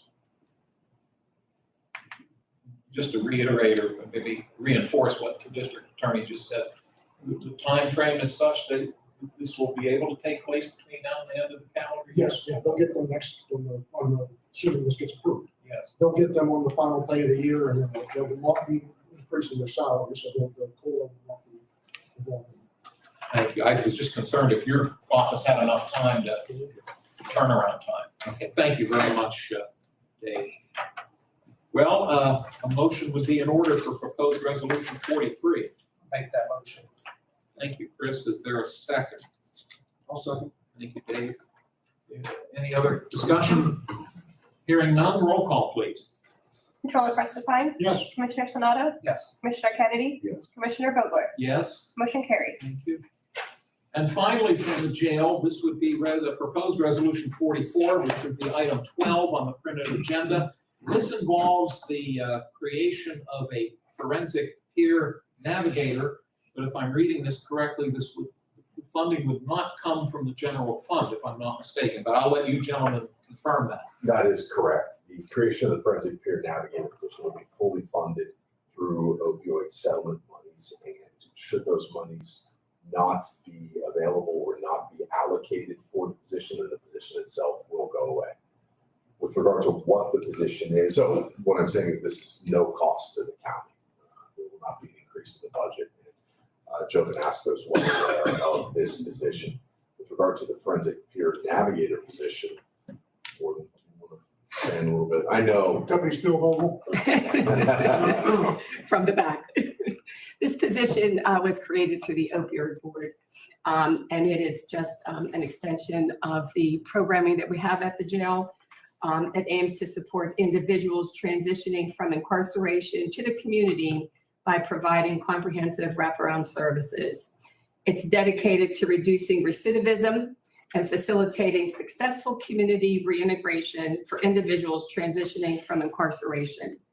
By offering individualized support and coordinated services, the program helps reentrants overcome barriers and achieve sustainable recovery and rehabilitation. It's definitely a next step for us at our facility to continue to support those individuals that are leaving incarceration. And Commissioner, I would say, gentlemen, that all of the studies show the same thing, that when an individual is released from incarceration, if they do not have a defined plan towards success, their recidivism rates are exponentially increased. So what hopefully this will do is provide more of a comprehensive blueprint for the individuals being released to secure employment, to engage social services, to take classes for financial development, parenting, whatever their needs are, and it's someone who's going to actively manage them through that process. I thank all three of you for that very helpful information and explanation. I want to also clarify, turn to the controller for this. Again, I'm assuming it's a full-time position, there would be benefits. We're required to give benefits to, there's a limit to hours, I don't remember the number, for over that amount of hours, which a full-time position is, we have to offer the benefits. Do the benefits come from the opioid money? So, Okay, and Commissioner, if I may, this was also approved through the trust in Harrisburg as well. So the total amount to cover the employee plus benefits has been approved. And we got the green light to move forward. Appreciate you all clarifying that. I'll see if Commissioner Sonata has any questions. I have none. Thank you, sir. Controller Crestapine? No. Thank you. Commissioner Kennedy? Thank you, sir. Would someone wish to make a motion for proposed resolution 44? I'll make the motion. Is there a second? I'll second. Thank you both, gentlemen. Any other comments? If not, we'll ask for a roll call, please. Controller Crestapine. Yes. Commissioner Sonato. Yes. Commissioner Kennedy. Yes. Commissioner Vogler. Yes. Motion carries. Thank you. Lady and gentlemen, we thank you very, very much for joining us today. Hopefully the actions we've taken will be helpful for the operation of the facilities. And as we note every time, you're very welcome to stay, but I'm sure you're probably itching to get back to your offices. So with that, we thank you. Any closing comments from any of you? I just want to thank you for your continued support. Yeah. Get through it and nice to have you. You're most welcome. Mr. Lamancusa, thank you, sir. Wish you all a good day. Thank you. Thank you. Next on the agenda, we have a proposal from the Public Defender's Office. And good morning, please, Larry, thank you. Wait for. We're very honored to have our public defender who won't have that title much longer. We offer our congratulations. Larry Keith, of course, has been our public defender, and he will be relinquishing that position on January 5 to become a member of the Lawrence County Court of Common Pleas. He will serve as a judge for 10 years at least, and we're all very happy for you.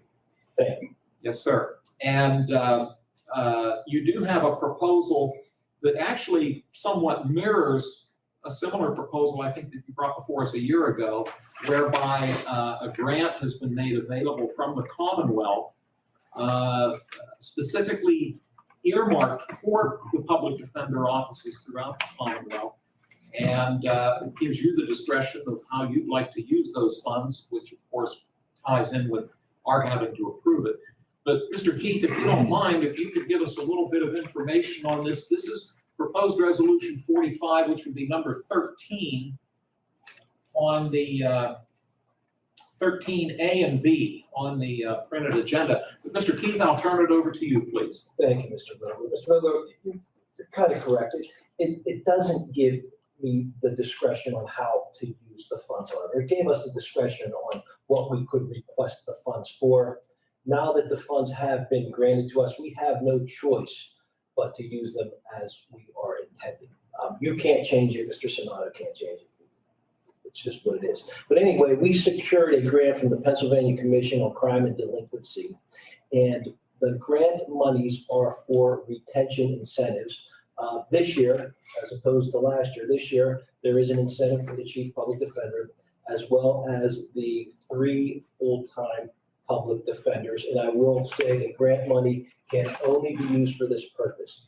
These incentives will not increase the annual salaries of the positions, and they will not be included in the annual COLA calculations. These funds also will not affect the budget or the general fund or the taxpayers of Lawrence County. I checked at the request of Mr. Prestapine to make sure that the numbers we are requesting that you pay will be promptly reimbursed, and I was assured they would be, so we have the numbers correct. This isn't something that's guaranteed every year. I will tell you it's coming back next year because we wrote it for 2026 too, and that was approved. So I think this is a pretty easy one. The money's there. It was given to us by the state. It doesn't cost you anything. So I'm asking you to go ahead and vote on this and approve it. And I'll be out of your hair. Thank you for that information. Help me, either of you, help me understand the time frame of this.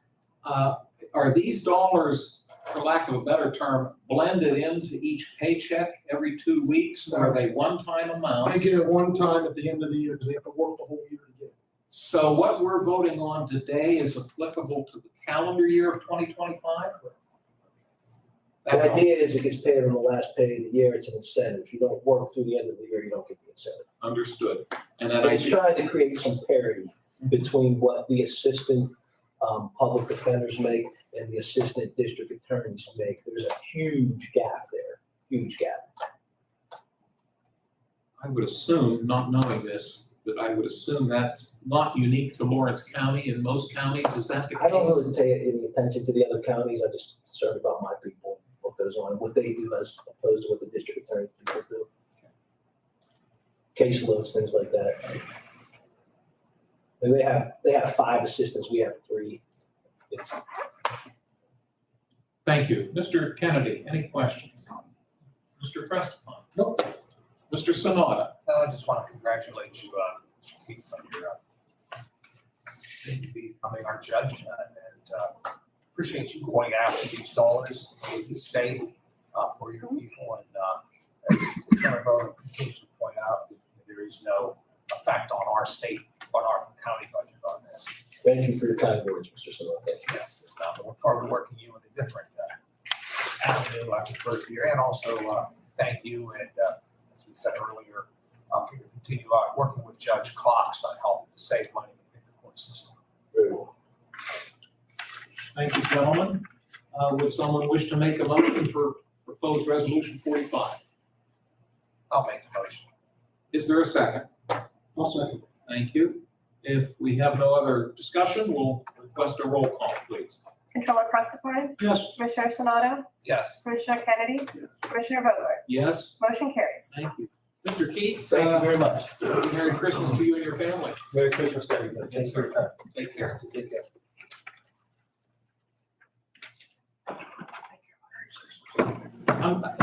Some folks have come into the room since we began the meeting. I just want to reiterate going forward that as we discuss each proposal, keep in mind that we're here to talk about the position, not the person. So we would appreciate if you don't name names, because again, the name could change tomorrow, conceivably. But our focus is on the position. I think you all know that, but I think it bears repeating. So the next item on the agenda would be proposed resolution 46. This falls under the jurisdiction of the Human Resources Department, and Mr. Achabone, our Human Resource Director, is with us. And Mike, I'll welcome, and please have a seat. Thank you very much. We'll hear what your proposal is, Thank please. you, I appreciate it. Our proposal today would be that the Deputy Director of Human Resources receive a salary increase of $2,580. Over the last year and a half, we have been evolving quite a bit in our department in trying to navigate and help improve the workflow by automating much of what we do, trying to get paperless and move forward with how we are processing paperwork from within with the employees, and also new hires, terminations. All of these things that we're discussing today come through our office to be processed with the controller's office. And what we've been doing, although we're not a revenue generating office where we have revenue to provide for these salary increases, we're constantly working on saving money. We work closely with the controller's office who helped us get some funding through the Records Improvement Fund, which helped with trainings rather than the money coming from the county. We also have utilized grant and health and wellness that we get from the state that helps offset the cost. So we're constantly working on reducing the cost within our office, but at the same time, we're moving forward with our benefits manager and so forth. The workflow and the volume that comes through our office and supporting 430 employees within, I think, constitutes that this person that's helping support all of this be given some recognition through salary of all of these advancements. And that's why we're submitting the request. Thank you very much, Mr. Achabone. You actually answered my one question, which was simply going to be how many employees do we have? And you said 430. Some of them, of course, are part-time, but the majority of them are full-time. Yes. And the majority of them are able to receive benefits, which, as you noted, a lot of that goes right through your office. I think it does need to be made clear that it's a two-person office that interacts, potentially at least, with 430 people. It's a pretty good ratio. So thank you. I'll start with Commissioner Kennedy to see if he has any questions. None at all. Thank you. Commissioner Sanada? No. Controller Prestipine? No. Thank you. This is proposed resolution 46. I just, since I looked at it, I do know also there's a great deal of interaction between your office and this gentleman's office. It's probably nice that you're right next to each I'd other. like to mention that we cannot do the things that we do without the control of our board that we get. They helped us in managing and helped us processing. And a lot of times I think that they don't get the recognition that they deserve, but I just need one to mention that. It bears noting. And the voters of this county have wisely chosen not only this gentleman, but his predecessor. Both of them are certified public accountants, which is ideal for that office. And Mel, can't thank you enough. Thank you. This is resolution 46. Once, any other questions, gentlemen? May I have a motion then for resolution 46? I'll make it. Thank you, Mr. Kennedy. Is there a second? I'll second. Thank you, Mr. Sanada. We'll take a roll call, please. Controller Prestipine? Yes. Commissioner Sonato? Yes. Commissioner Kennedy? Yes. Commissioner Vogler? Yes? Motion carries. Thank you. Mike, thank you so much. Take care. Our Information Technology Department has a proposal. This could be Resolution 47 on your agenda. It's item 15A and B. Mr. Bill Bordenaro is the director of the IT office, and he would like to submit a proposal to us relative to the two gentlemen that report to him. Once again, we'll stay away from names, but we'll talk about some of the work that they do and some of the reasoning you have for coming to us today. Bill, I'll turn it over to you. Good morning, gentlemen.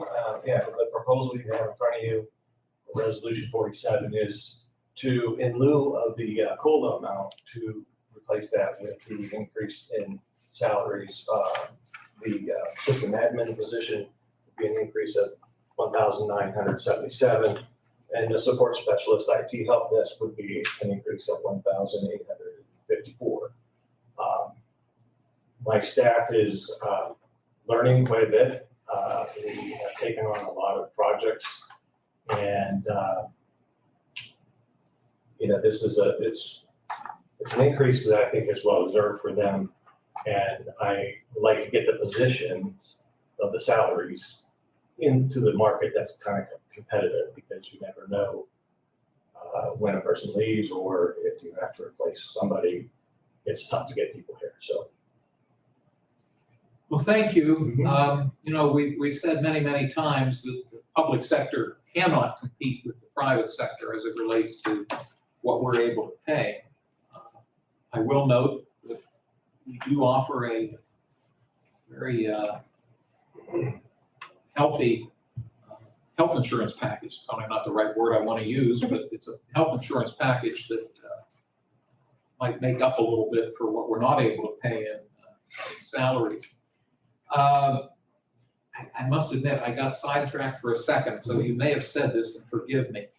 But both of these persons who hold these two positions, you've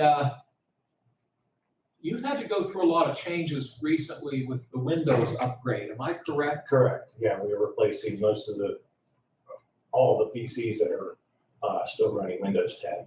And a lot of them are over 10 years old. So that's been a big project. We've also been working on a big project with the DA that involves all the police departments. So we've been traveling around to all the police departments. We've given more support to the jail than in the past. So we're growing, and it's a 3-person staff for, like you said, 438 employees. Not every employee has a computer, although I would argue perhaps most of them do. Some have 2. Yeah, so it probably all adds up. Yes. Thank you for all that information, Bill. Controller Prestipine, questions? Commissioner Sanada? No. Commissioner Kennedy? Thank you. This is proposed resolution 47. May I have a motion, please? I'll make the motion. Is there a second? I'll second the motion. Thank you, gentlemen. Final questions or concerns? Hearing none, we'll take a roll call, please. Controller Preston, Yes. Commissioner Sonato, Yes. Commissioner Kennedy, Commissioner Vogler, Yes, motion carries. thank you so much. Bill, we appreciate you joining us Thank you, today. gentlemen. Thank you. Our Public Safety Department has a proposal this morning. And Rich Hoover, please, Rich, have a seat and good morning. Good morning. We welcome you. This would be proposed resolution 48. And on your agenda, it's item 16A and B. And this involves a position that they would like to create would be a part-time training coordinator. And as part of that would also eliminate an existing position. And you can, again, without naming names, can you give us some background as to what's causing this change, please? Thanks, Rich. Our EMS coordinator retired here earlier this year. So that position remained vacant. And instead of filling that position, Director Strobel wanted to create a training coordinator position, which would be a part-time position for somebody to come in and file applications for training courses for fire, EMS, and police. Create advertisements and flyers for the training courses to get those out around the county and to the associated departments. Arranging venues for training courses, setting up AV systems, and so forth. When trainings are happening. Thank you for that. I'm going to look to my left here just to clarify something. It's as you've heard, it's a proposed part-time position, which would not include benefits. That would depend on the hours. And that's what I wanted you to As long make as they're clear. under the limit, they would not. I have to check with HR to see what that limit is, but there's a limit to hours. You can't just say it's part-time and not give them benefits. This will be under 20 hours a week. So it would probably most likely be under. Just to be certain, can you make sure you stay in touch with this gentleman and HR, just to know the parameters so that we try to avoid crossing that threshold? Is that a fair statement? Yeah. Okay, thank you. I appreciate that. Commissioner Sanada, questions for Mr. Hoover? Thank you. Commissioner Kennedy? No? And Controller Preston? Nothing. Thank you. This is proposed resolution 48. I would request a motion. I'll make that motion. Thank you, Mr. Kennedy. Is there a second? I'll second. Thank you, Controller Preston. We'll take a roll call, please. Controller Preston, Yes. Commissioner Sonato, Yes. Commissioner Kennedy, Yes. Commissioner Vogler, Yes, motion carries. thank you. Rich, thank you very much for joining us. Safe trip home. Take care. Next on the agenda is the Recycling Solid Waste Department. Jerry Zone is with us, who's the director of that department.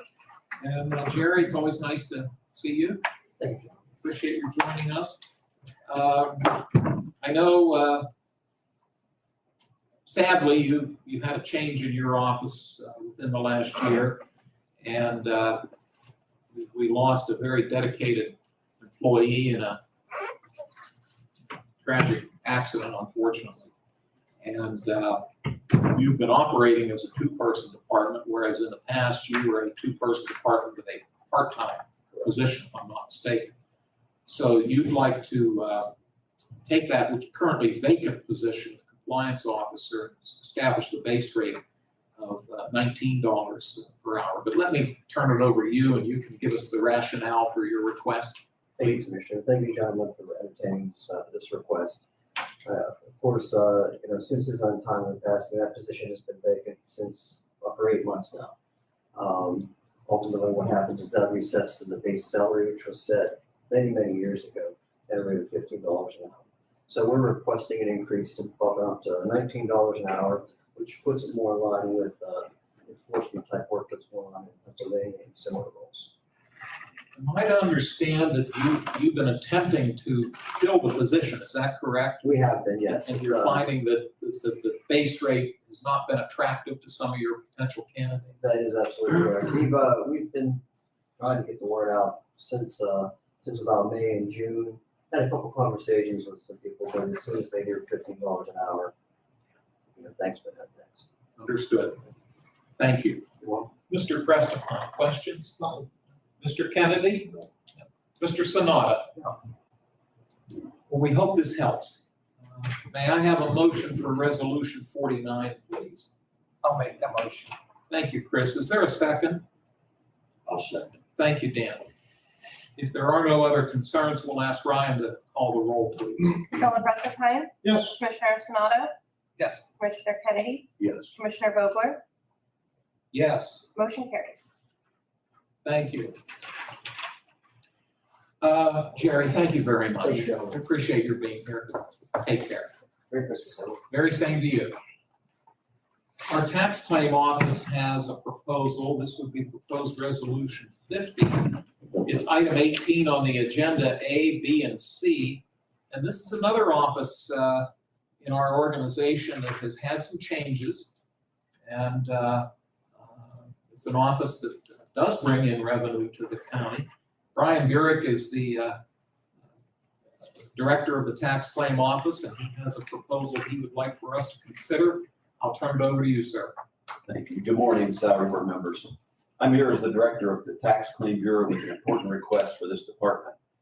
Tax claim collects around $6 million per year in delinquent property taxes that is owed and then is turned over to the county, 26 municipalities, and 6 school districts here in the county.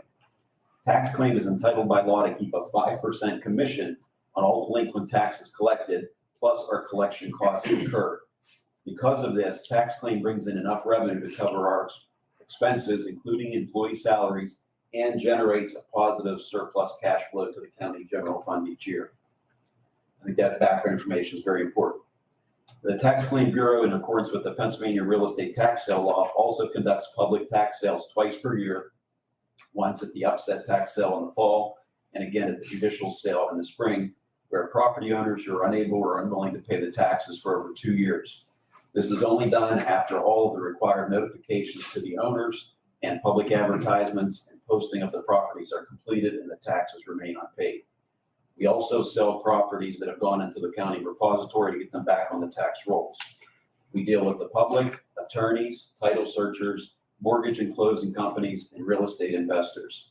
For all these reasons, it is very important to recruit and retain a well-trained and knowledgeable staff to carry out these important duties. I'm requesting the creation of an assistant tax claim director for 3 reasons. Number 1, we are one of the only county departments that does not have a position with the title of either deputy or assistant director. It is very important to have a person capable of overseeing the office if the director is away or out of the office for any reason. I have a staff member with over 20 years' experience in tax claim who has been fulfilling that role without the title and compensation of an assistant director for many years. She handles complex issues that no one else currently is able to complete independently, such as tracking bankruptcy notifications and payments, appropriations of deeds after tax sales, repository property sales, and the required judicial sale, certified mailings, and tracking of property owner and lien holder notifications. She clearly deserves the higher job title and compensation of an assistant director. Number 2, I'm requesting to abolish the position of bookkeeper in tax claims, so this change will not increase the current overall staffing level in the office. Also, one other thing I would note is this position, person that I'd like to promote into the assistant director is currently covered under a bargaining agreement, and therefore they're entitled to overtime and comp time when they work over. And as you know, due to our volume of our office and the tax sales, we frequently do have to work over. This new position would be exempt, so that would eliminate paying out any additional compensation for overtime or comp time. And the final point I want to make is that staff turnover has been a problem in tax claim. You probably know when I posted a position earlier this year, no one internally bid on it, and we had 4 external candidates come in. 2 of them declined the job before the interview even started when they were told what the salary currently was. So other than the past director and this person I want to promote to assistant director, there's been regular turnover of other staff because the salaries offered are not high enough for the volume and complexity of the work in tax claim. When, as I mentioned, when positions have been posted, no one internally bids on them. This action, if you approve it today, will help to create an incentive for existing staff members who are both very well educated to stay and continue to learn and grow, so that upon future retirements, there are people willing and able to step into the director and assistant director roles with the required knowledge and experience of the complexity of tax claim. Thank you for your consideration. I'll be glad to answer any questions you might have. Thank you, Mr. Burek. It's more of an observation on my part, but I think it would be, correct me if I'm wrong, but since the county has established its redevelopment authority, and that organization deals a lot with property matters, you've had, I would assume, an additional workload. And this is a good thing. It's a good thing what they're doing and what you do to work with them. But is it safe to say that because of that, it's increased your workload? Yes, we regularly work well with the staff of Planning Office and Redevelopment Authority. When there's applications for purchase of properties in the side lot program, my office has to prepare property deeds to transfer them to the Redevelopment Authority. We can then sell it to the public, and that gets proper vacant land back on the tax rolls. And as you also know, earlier this year, Board of Commissioners adopted Ordinance 1 of 2025 under Act 48 of 2024. And we've started collecting additional fees at all of our property sales. And we are now regularly starting to turn over money to the county's demolition and rehabilitation fund, which will allow the redevelopment authority and or the commissioners to help municipalities when there's large demolition projects and community blight cleanups. Thank you for noting that.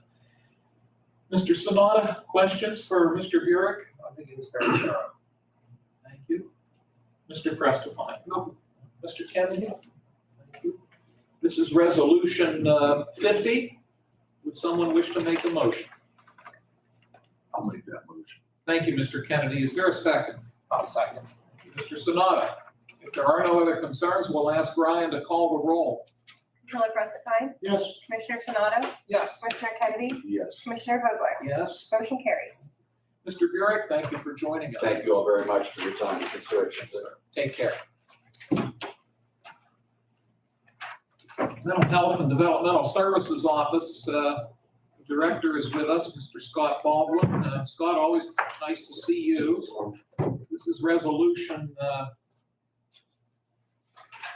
we start with resolution 51, which on the printed agenda would be number 29, A, B, C, and D.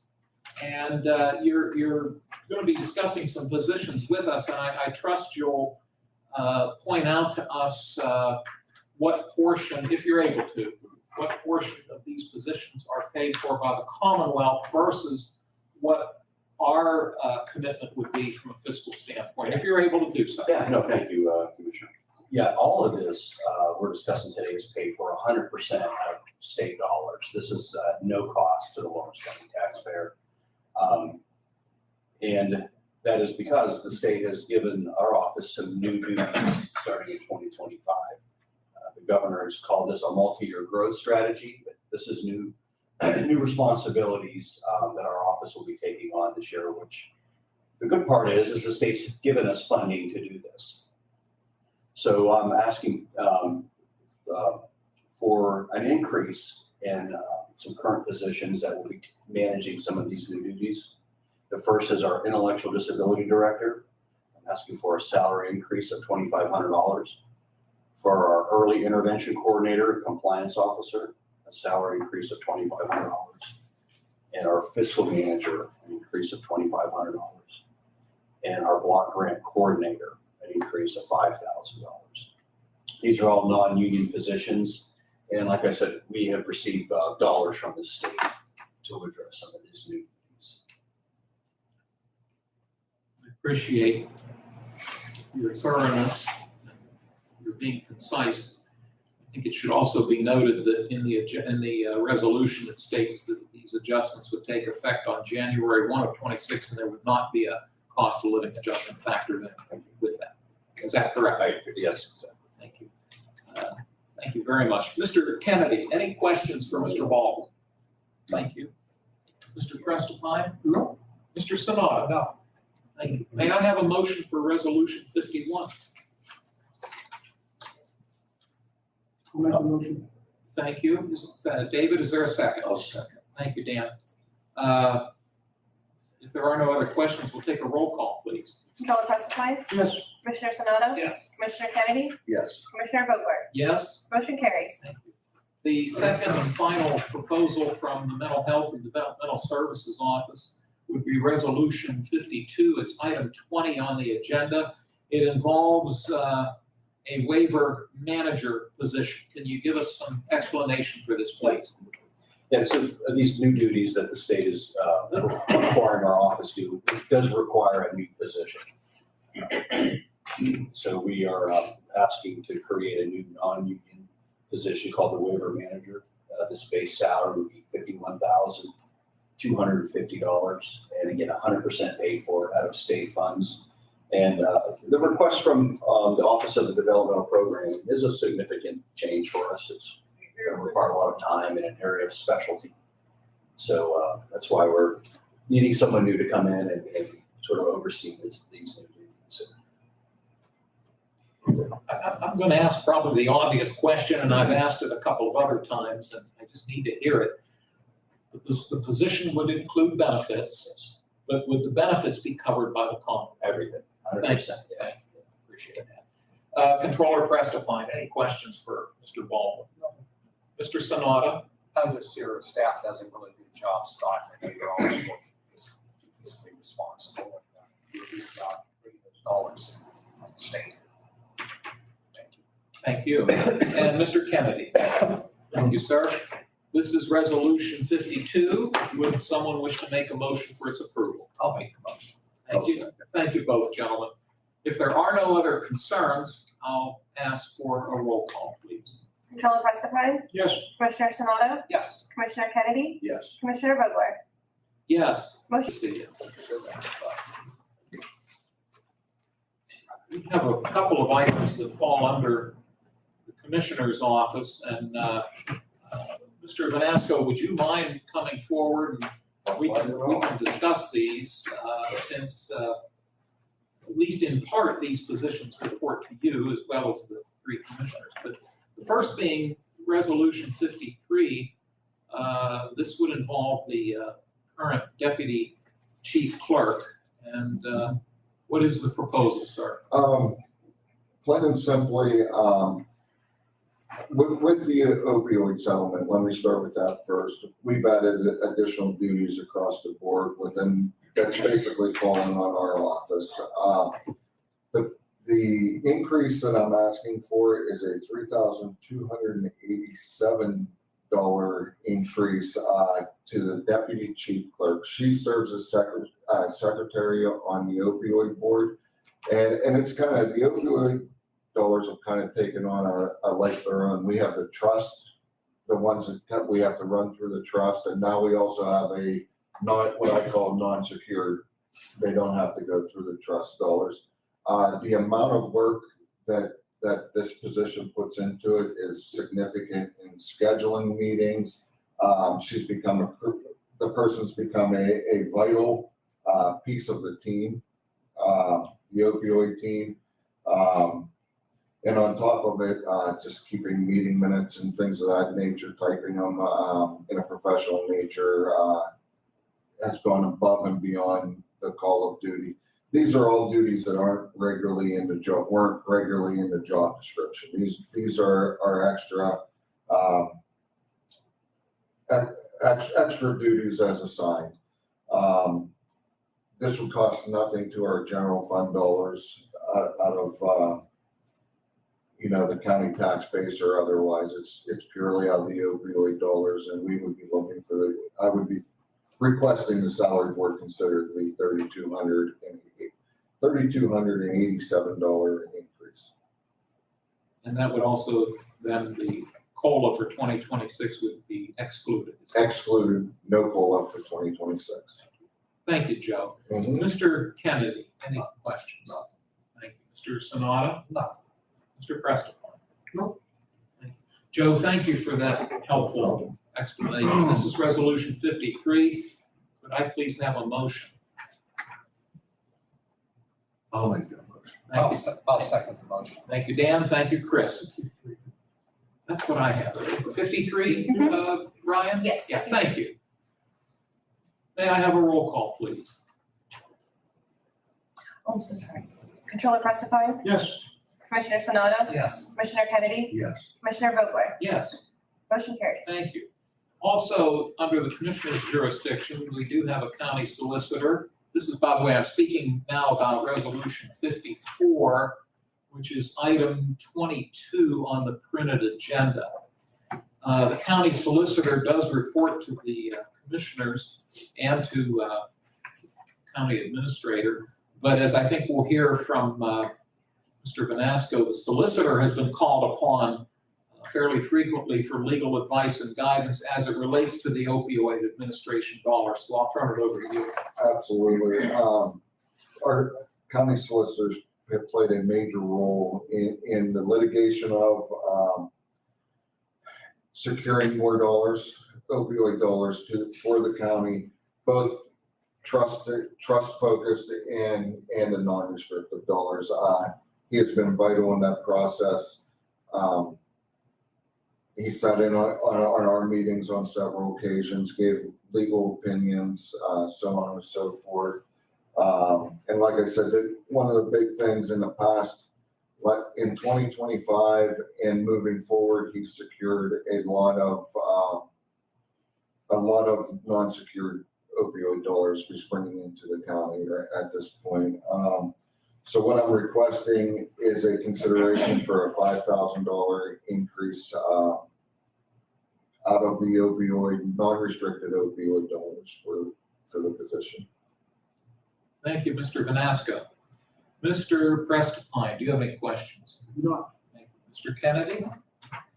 Mr. Sonata? No, just basically, I think what you're saying, Administrator, is the opioid has brought on a lot of additional duties to many up here, and good part is those dollars that were generated, we at least can get a little bit back to those who performing the duty. Yeah, and I appreciate that, Commissioner, because from a standpoint of, when these positions were created a long time ago, this wasn't, the opioid dollars and some of these extra duties were not they weren't in existence, to be quite frank. So the increase in work and so forth, to be able to give just a little piece of that back to the employees is important. I concur. I think, what like you just said, these weren't part of the duties, and they grabbed the ball and ran with it, and did everything they were asked to do, and on top of their additional duties. So, thank you. I'm glad that Chris made those points because it reminds me that oftentimes when the salary board will implement a change in a rate of pay as it relates to grant dollars, oftentimes, and you would remember this, having been here as long as you have, we will have language that says, if the grant goes away, the increase or the position goes away. But we're not saying that with respect to these opioid dollars, at least at this time, because if I understand correctly, this money is going to keep coming for quite a long time. Is that right? Yes, off the original fee schedule that came out probably 3 or 4 years ago when we started this process, I think we had a 15-year window, and every year that fee schedule it extends and it's increased with different litigations. There's new lawsuits on a monthly basis that we're a part of, to be quite honest, with the opioid, and those settlement dollars come, and the time frame changes as they come in, and the amount certainly changes as well. The time frame is going out, not coming in. That's correct. Thank you for noting that. Gentlemen, any other questions for Mr. Vanasco? May I have a motion for Resolution 54? I'll make the motion. Is there a second? I'll second. Thank you both. If there are no other concerns, we'll ask for a roll call, please. Controller Prestipine, Yes. Commissioner Sanado, Yes. Commissioner Kennedy, Yes. Commissioner Vogler, Yes. motion carries. Thank you. Gentlemen, I'd like to request, if there are no objections, I'd like to request a brief executive session for purposes of personnel matter. And so that we don't have to turn the computer on or the live stream on and off, we can meet back here briefly, if you're so willing. May I have a motion to briefly recess to go into an executive session with the intent of coming back out and continuing the meeting? May I have that motion? I'll make the motion. I'll second. Thank you. All in favor, please say aye.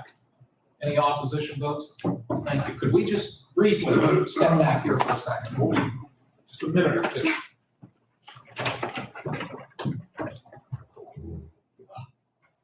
Commissioner Kennedy, am I okay right here, or do you want me to step out of it?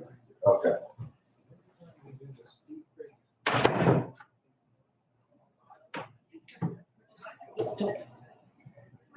We're still going on. I just want to mute it. Do you want me to mute it? I thought you guys were going into recess. They're going in executive session, but they went back there. Oh, okay. Okay. I thought I would have to come and mute it. I think we're all right. Okay. I That works. can't hear them, so.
It's on the resolution.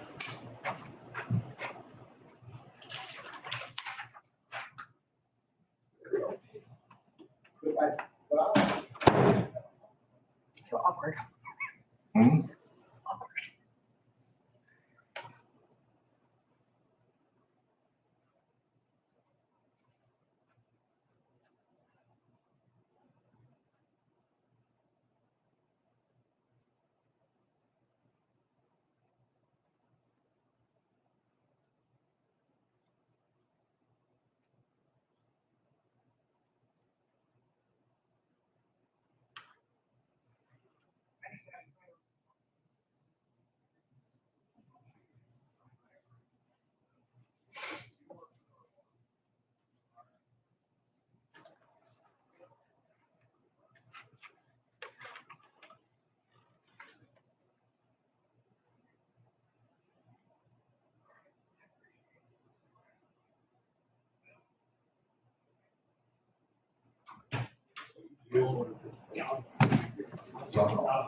Yeah, I'm not. You don't sound. No. You sound pretty, keep away from, yeah, don't. Yeah, stay away from.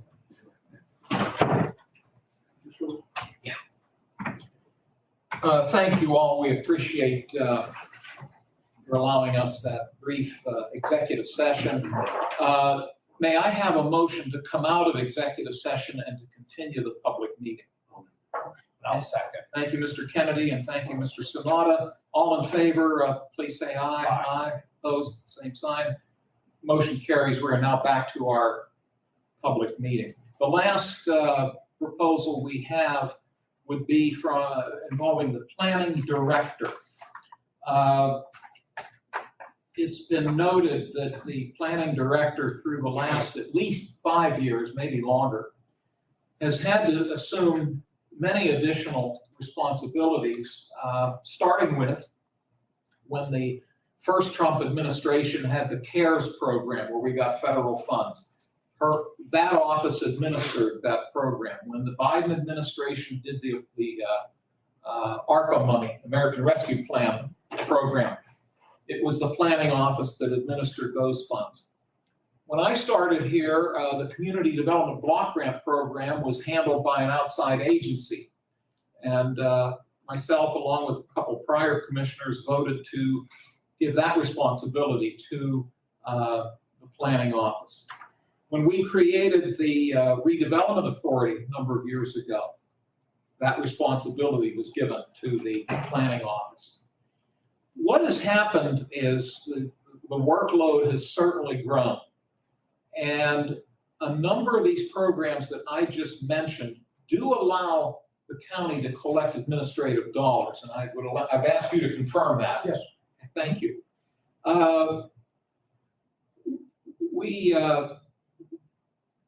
We'd like to make an amendment to the proposal, Resolution 55. And Mr. Crestapine, I think you have those numbers, if you'd be kind enough. We would like to establish a rate change. 6,706. So we would amend item 1, which would now read, the current director of planning would receive a salary increase of $6,706, and there would not be a cost of living adjustment included with that. That would be the change that we are looking at making. But that being said, before we even take a motion, I want to see if there are comments or concerns from my colleagues, and I'll start with Mr. Kennedy. I'll try to get through this, but one other thing is with the Lawrence County Economic Development Board and the Chamber, she's been instrumental in getting, the director has been instrumental in getting that department working with them very much in the last couple of years. The planning department is working very well with them. And the planning director is now on their board, is that right? Yes. Which takes more of her time. Oh, yeah. Thank you for noting that. I appreciate it. Mr. Sanada, any comments? I'll just echo what Commissioner Kennedy said. I think the responsibilities keep growing over there, and it's been very positive of the actions that come out of that through those additional responsibilities. So I'm fine. I appreciate that very much. Thank you. Mr. Crestapine. Good. Okay, thank you. So I guess I should take a motion to amend the proposal that would establish that the salary adjustment be in the amount of $6,706 with no COLA. But I'd like to do that first as an amendment and then a final vote if you could. So may I have a motion to amend the proposed resolution? I'll make the motion to amend the resolution. Thank you both, gentlemen. Roll call, please. Controller Crestapine? Yes. Commissioner Sonato? Yes. Commissioner Kennedy? Yes. Commissioner Vogler? Yes. Motion carries. Thank you. Now may I have a motion for us to consider and approve the amended proposed resolution 55? I'll make that motion. Thank you, sir. Is there a second? I'll second. Thank you. Comments or discussion? Hearing none, we'll ask for a roll call, please. Controller Crestapine? Yes. Commissioner Sonato? Yes. Commissioner Kennedy? Yes. Commissioner Vogler? Yes. Motion carries. Thank you.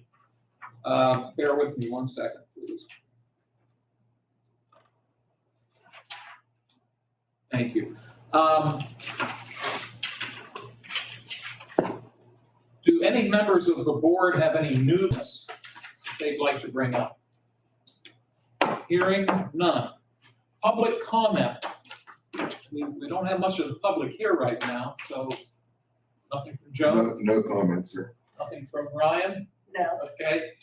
I do want to note, if Debbie Walker or somebody from the Newcastle News is watching, I will put your packet upstairs for you to pick up.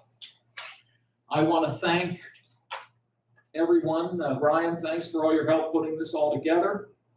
Mr. Vanasco, particularly from a budgetary standpoint, thank you for your guidance on this and the fact that you've indicated that you have a comfort level with the actions we've taken, that they will not impact as it relates to what we have proposed as a budget. You don't see any major impact. No, sir. And as we've noted, in some of these instances, there's been a cost savings. Yes, that's correct. And I want to thank my colleagues, and I'm especially Mr. Crestapine. I can't thank you enough for all the work you do, especially in the wording of these resolutions. Very helpful. I'm going to start because the poor man needs to go home and feel better. Mr. Kennedy, any final concerns? We really hope you feel better. I'm good. Thank you for being here.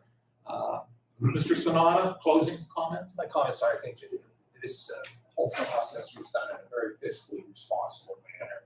I know we've met with department heads and we made proposals, and many of them have found cost savings in these changes that were made. So I think that's important. I commend, especially Judge Cox and District Attorney Ramakusa as well. I mean, whatever you can find cost savings and at the same time be able to, reward those who've been working very hard. I think that speaks for itself. So I'm just pleased that we were able to do this in a responsible manner. Thank you so much. Appreciate it. Mr. Prestipine? No, I'm good. Okay, thank you. There being no other business to be brought before the salary board, may I please have an adjournment motion? Motion to adjourn. Second.